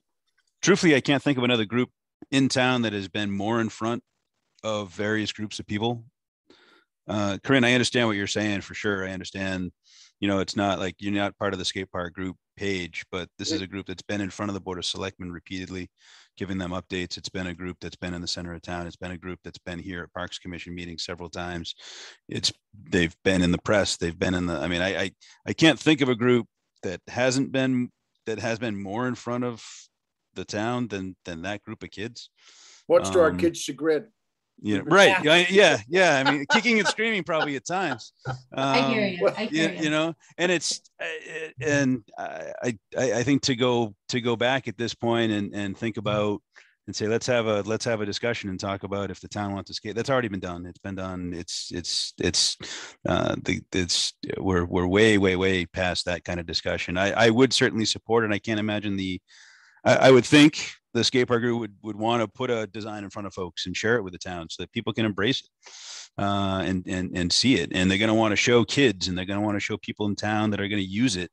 Like they've done preliminary. I know you've done some preliminary. I think there was a preliminary survey design, like kind of like, hey, what do you guys like for these features or those features? There were surveys that went out.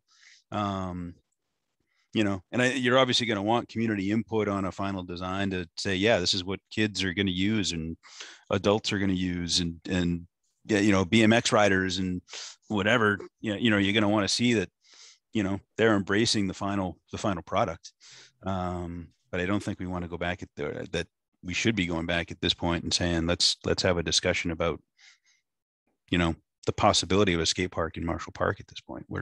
And just to clarify, I'm sorry, it's not my meeting. But no, please, no, go ahead. Okay. It's not what I'm saying. I'm not saying we need to go back. I'm just saying that it would be nice if, as we're moving along in this process of the design for Marshall Park, if the skate park could have another public forum and try to reach others. That's all I'm saying at this point. So, I don't know where it got, and maybe I misspoke at some point, but I will make sure, Dave, that I will check all my concerns about my vote, and because good thing is all recorded. But I'm not sure where it got to.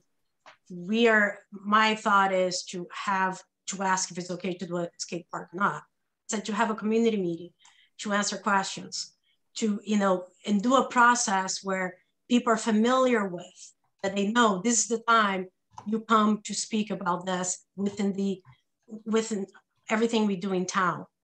And that's all I suggested, because we heard that we did not do that. We did not follow the process that every, you know, town board does when they have a big project and they're seeking So I'm just to put it out there, I totally disagree. That came from one special interest group, and it was half a dozen people. Corinne, sorry to add you to that group, but well, you know, out of that group, it was. Go ahead, Karen. One thing that I have to say, Anna, and this isn't a slight against anybody, so, but anybody's going to take it the way they want. This is not a project that was originally on our radar. This is a project that, you know, we have taken on to ensure that a group of young men and women who were promised a location could fulfill their project, a project that had already gotten started. The time for community input on that would have been prior to the select board giving permission for them to use a piece of property next to TC Passios. So was this process correct? No, it wasn't correct from the get-go. It should never have gone down the way it did, but it did. So now here we are. And I think we need to figure out what our expectations are so that, you know, we can give a clear understanding to the skate park that they shouldn't empty the dishwasher the way my husband just did. Hey, shut the door. He's emptying the dishwasher, let him. Does it matter how he empties it, Karen? I know. I don't think you're going to get the support from the three of us to say that we need to hold a public meeting. I don't think you're going to get that support. That's fine, but we all recall that we asked to have public input, and I hear you, Greg, when you say we think we did it, but I'm telling you, I know they've done it. I mean, I've seen it, and you know, it's whether okay. we luck with the draw that I saw it or not. I mean, I don't follow I don't even think I like the skate park page. Don't take that personally either, Greg. It's not the page I just didn't follow. So, you know, if I'm seeing it, it's clearly sneaking through somewhere that I'm able to see it, unless maybe Anthony just blasts my email box. I don't know. Well, I will say it's all, I'm sorry to interrupt. No, that's okay. I'm looking at the time, and I don't need to say what I was going to say. I have a husband that's leaving for 2 weeks tomorrow. I'd like to actually spend a couple of minutes with him before he falls asleep. So here's my thought as it's 10:15. I would like you all to, if there's things that you would like to ask of the skate park, any contingencies, any requirements, if you have them now, great, throw them out and I'll make a list of them. If you don't, just send an email, send it to just me, please don't send it to everybody, of a question, no statements, nothing else, just a question. And I will put together an entire document and I will send it over to town council and ask for answers on those things. Everything from, can we require them to have how much of a bond can we require them to have? Can we require them to, I don't know, sing the ABCs backwards while they're putting this in? I don't know, whatever our stupid requirements are, not stupid, needed requirements are, let's make a list and make sure that we're not overstepping, because once we overstep, it changes the scope of this entire project and they've got more fundraising to do that I don't think they want to take on. So I want to be careful of where that line in the sand is of our involvement. So. All right, so we'll put our list together that we think it'll be kind of our punch list, which may include community engagement through, and we'll send it to you, and hopefully it'll be in the next agenda with Greg, the can you put replies. together a whole list of the community engagement? I'll tell Anthony to do it. We're gonna have him send it over to Anna. Well, we can see it all. I just, if I could just say in 30 seconds. You're fine. I've said this before, pretty much every public hearing we go to, we view ourselves as partners with the town on this. We're driving the bus. We're not asking for money, but we're trying to be team players. We've been trying to be team players the entire time on this. Sometimes it probably doesn't come across that way, but at the end of the day, we're trying to put a good quality park that is going to be aesthetically pleasing, that the kids, particularly a demographic of kids, can use that currently has no place to do this kind of thing in town. And, you know, we're trying to do it in a team effort with the town. And so I hope it's coming across that way. And, you know, if and when there's opportunities for public engagement, you can bet that we'll be there to do it, and we'll publicize it. So I just want to be clear, we're not against that, and we're not against it moving forward either. So you know, we'll and I appreciate this discussion. I know there's differences of opinion, but I appreciate the differences of opinion on it. And I'll as the, I guess, the designated spokesperson to attend this meeting on behalf of the skate park this evening, I'll take all of the input that I've heard tonight back to the group, and we'll make sure that we move forward so that we get we're really and truly, I'm saying this, we're trying to get everybody involved in this as much as we can. I will say that when I was on the middle high school building design committee, and you know, even with a project that big in town that's cost $72 million, you still miss people, right? You still go to town meeting floor, it seems like, and there's people that are surprised at things, and it's like it's hard to get everybody, you know, even with the ways we have to disseminate information nowadays, it's still difficult to get. But I can tell you, everybody in the town that's listening, we are making our best. We're putting our best foot forward in that regard. We feel like so, but we're always open to doing different things too, and we'll take all that consideration back. So thank you for letting me talk. I'm going to shut up so you guys can get to the rest of your agenda. That's good. Thanks, Greg. All right. So does that sound all right with everybody for the how we're gonna? Again, it's just late, and I know that I'm not going to have answers, and I'm going to have to go back to somebody anyway. So I'd rather just, you know, again, just straight out question, no commentary with it, so we're not in no violation of open meeting law. Submit it over to town manager and town attorney to see, you know, have them just double check it to make sure we're not crossing over lines. They may have even more input for us, and then go from there. Take it up at our next meeting. Sounds good. All right. So I don't think we have any other business that came before. Do we have any other public or board comments? Very, very quickly, just a primer for next meeting will be an agenda item that I've already asked for. We're going to bring forward a discussion about portable toilets for the park's facilities for the 2023 season. There will be no facilities built within that time frame, with the exception of maybe late in 2023. But we need to start having a discussion about providing facilities for the coming spring and through the 2023 summer season. And between myself and, well, I've done the legwork and I've submitted it to both Robs, and the information will be brought forward to this commission at the next meeting. Thank you. Any other public comment? Go ahead, Chris. So yeah, we make note that we do have an open seat on our board. Yep. That's out there so people can submit talent bank forms. Yep. Great. For us to review. That's posted for 10 days from, I think, Tuesday. Yeah, it was Tuesday. Yeah. So the deadline is Tuesday? No, I think it's 10 days. I don't have the actually I can get it. Hold on, it's right here. It's required to be posted for a minimum of 10 days before any action can be taken. Yeah, let me just look at it and see what it usually says the date is posted.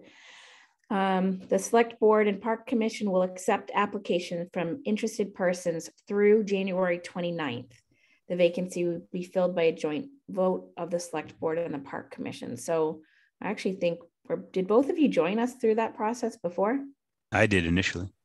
Yeah, and I think Anna did too. So it will be the same thing. It will go in front of the Board of Selectmen. Yep. Anybody who is interested will have the opportunity to introduce themselves. You know, if they need to feel they need to make a case on why they want to join us, they can do that. Usually some groups ask some questions. Select board usually asks the same questions, you know, of each candidate. And then, yeah, then they make a decision and that's it. And that person will get the seat through the next election, which will be in May. And just to add on top of that, in May, there will be 2 seats up for re-election. And Karen, correct me if I'm wrong, they will both be 3-year seats. Nope, I don't think so. I think there's, hold on a second, I have to think about this. So Anna's presently in a 1-year term. Yep, so that will go up this year, so that'll go up for 3 you're correct. years. Yep, you are correct. So Anna's seat and then Susanna's seat will be up for 3 years. Right. So yeah, I forgot that we were staggered 2 people. So I don't know. We haven't made any decisions on caucus yet, right? They haven't done the. No, it's sometime in March. Okay. What's that? Caucus. Town caucus. They have March 14th or 15th. It's been announced. I can't remember which day. It's either the 14th or 15th of March. Yep. So email came out from town manager in the last 2 days. You did? Yep. So when that email stuff went down, yeah, when that email, I don't know if you guys realize it, but emails crashed or not crashed, the server or something was down. So we weren't getting any emails. And if we were, they were slowly trickling in on Tuesday. And that's actually where WOLA originally got hung up. And then when they went to resend everything, because I said I never got it, it then ended up getting hung up on their side. So it was a comedy of mistakes going on that day with internet. So, all right. So I don't have. Dave, can you share that date with me when you yeah, check? I was looking to see if I got it. I don't know. Yeah, I don't know. I've got it. It's definitely March 14th at 6:30 p.m. at the Middle High School auditorium. Okay. Thank you. Okay. In looking at February, I don't know the exact date yet. I obviously need to check in. But are there any dates that we should be avoiding? Is there any time people are not available? When was that, Karen? I'm sorry. Are there any time in February when I talk to Catherine next, do we want to avoid? So when I talk to her, should I avoid certain dates?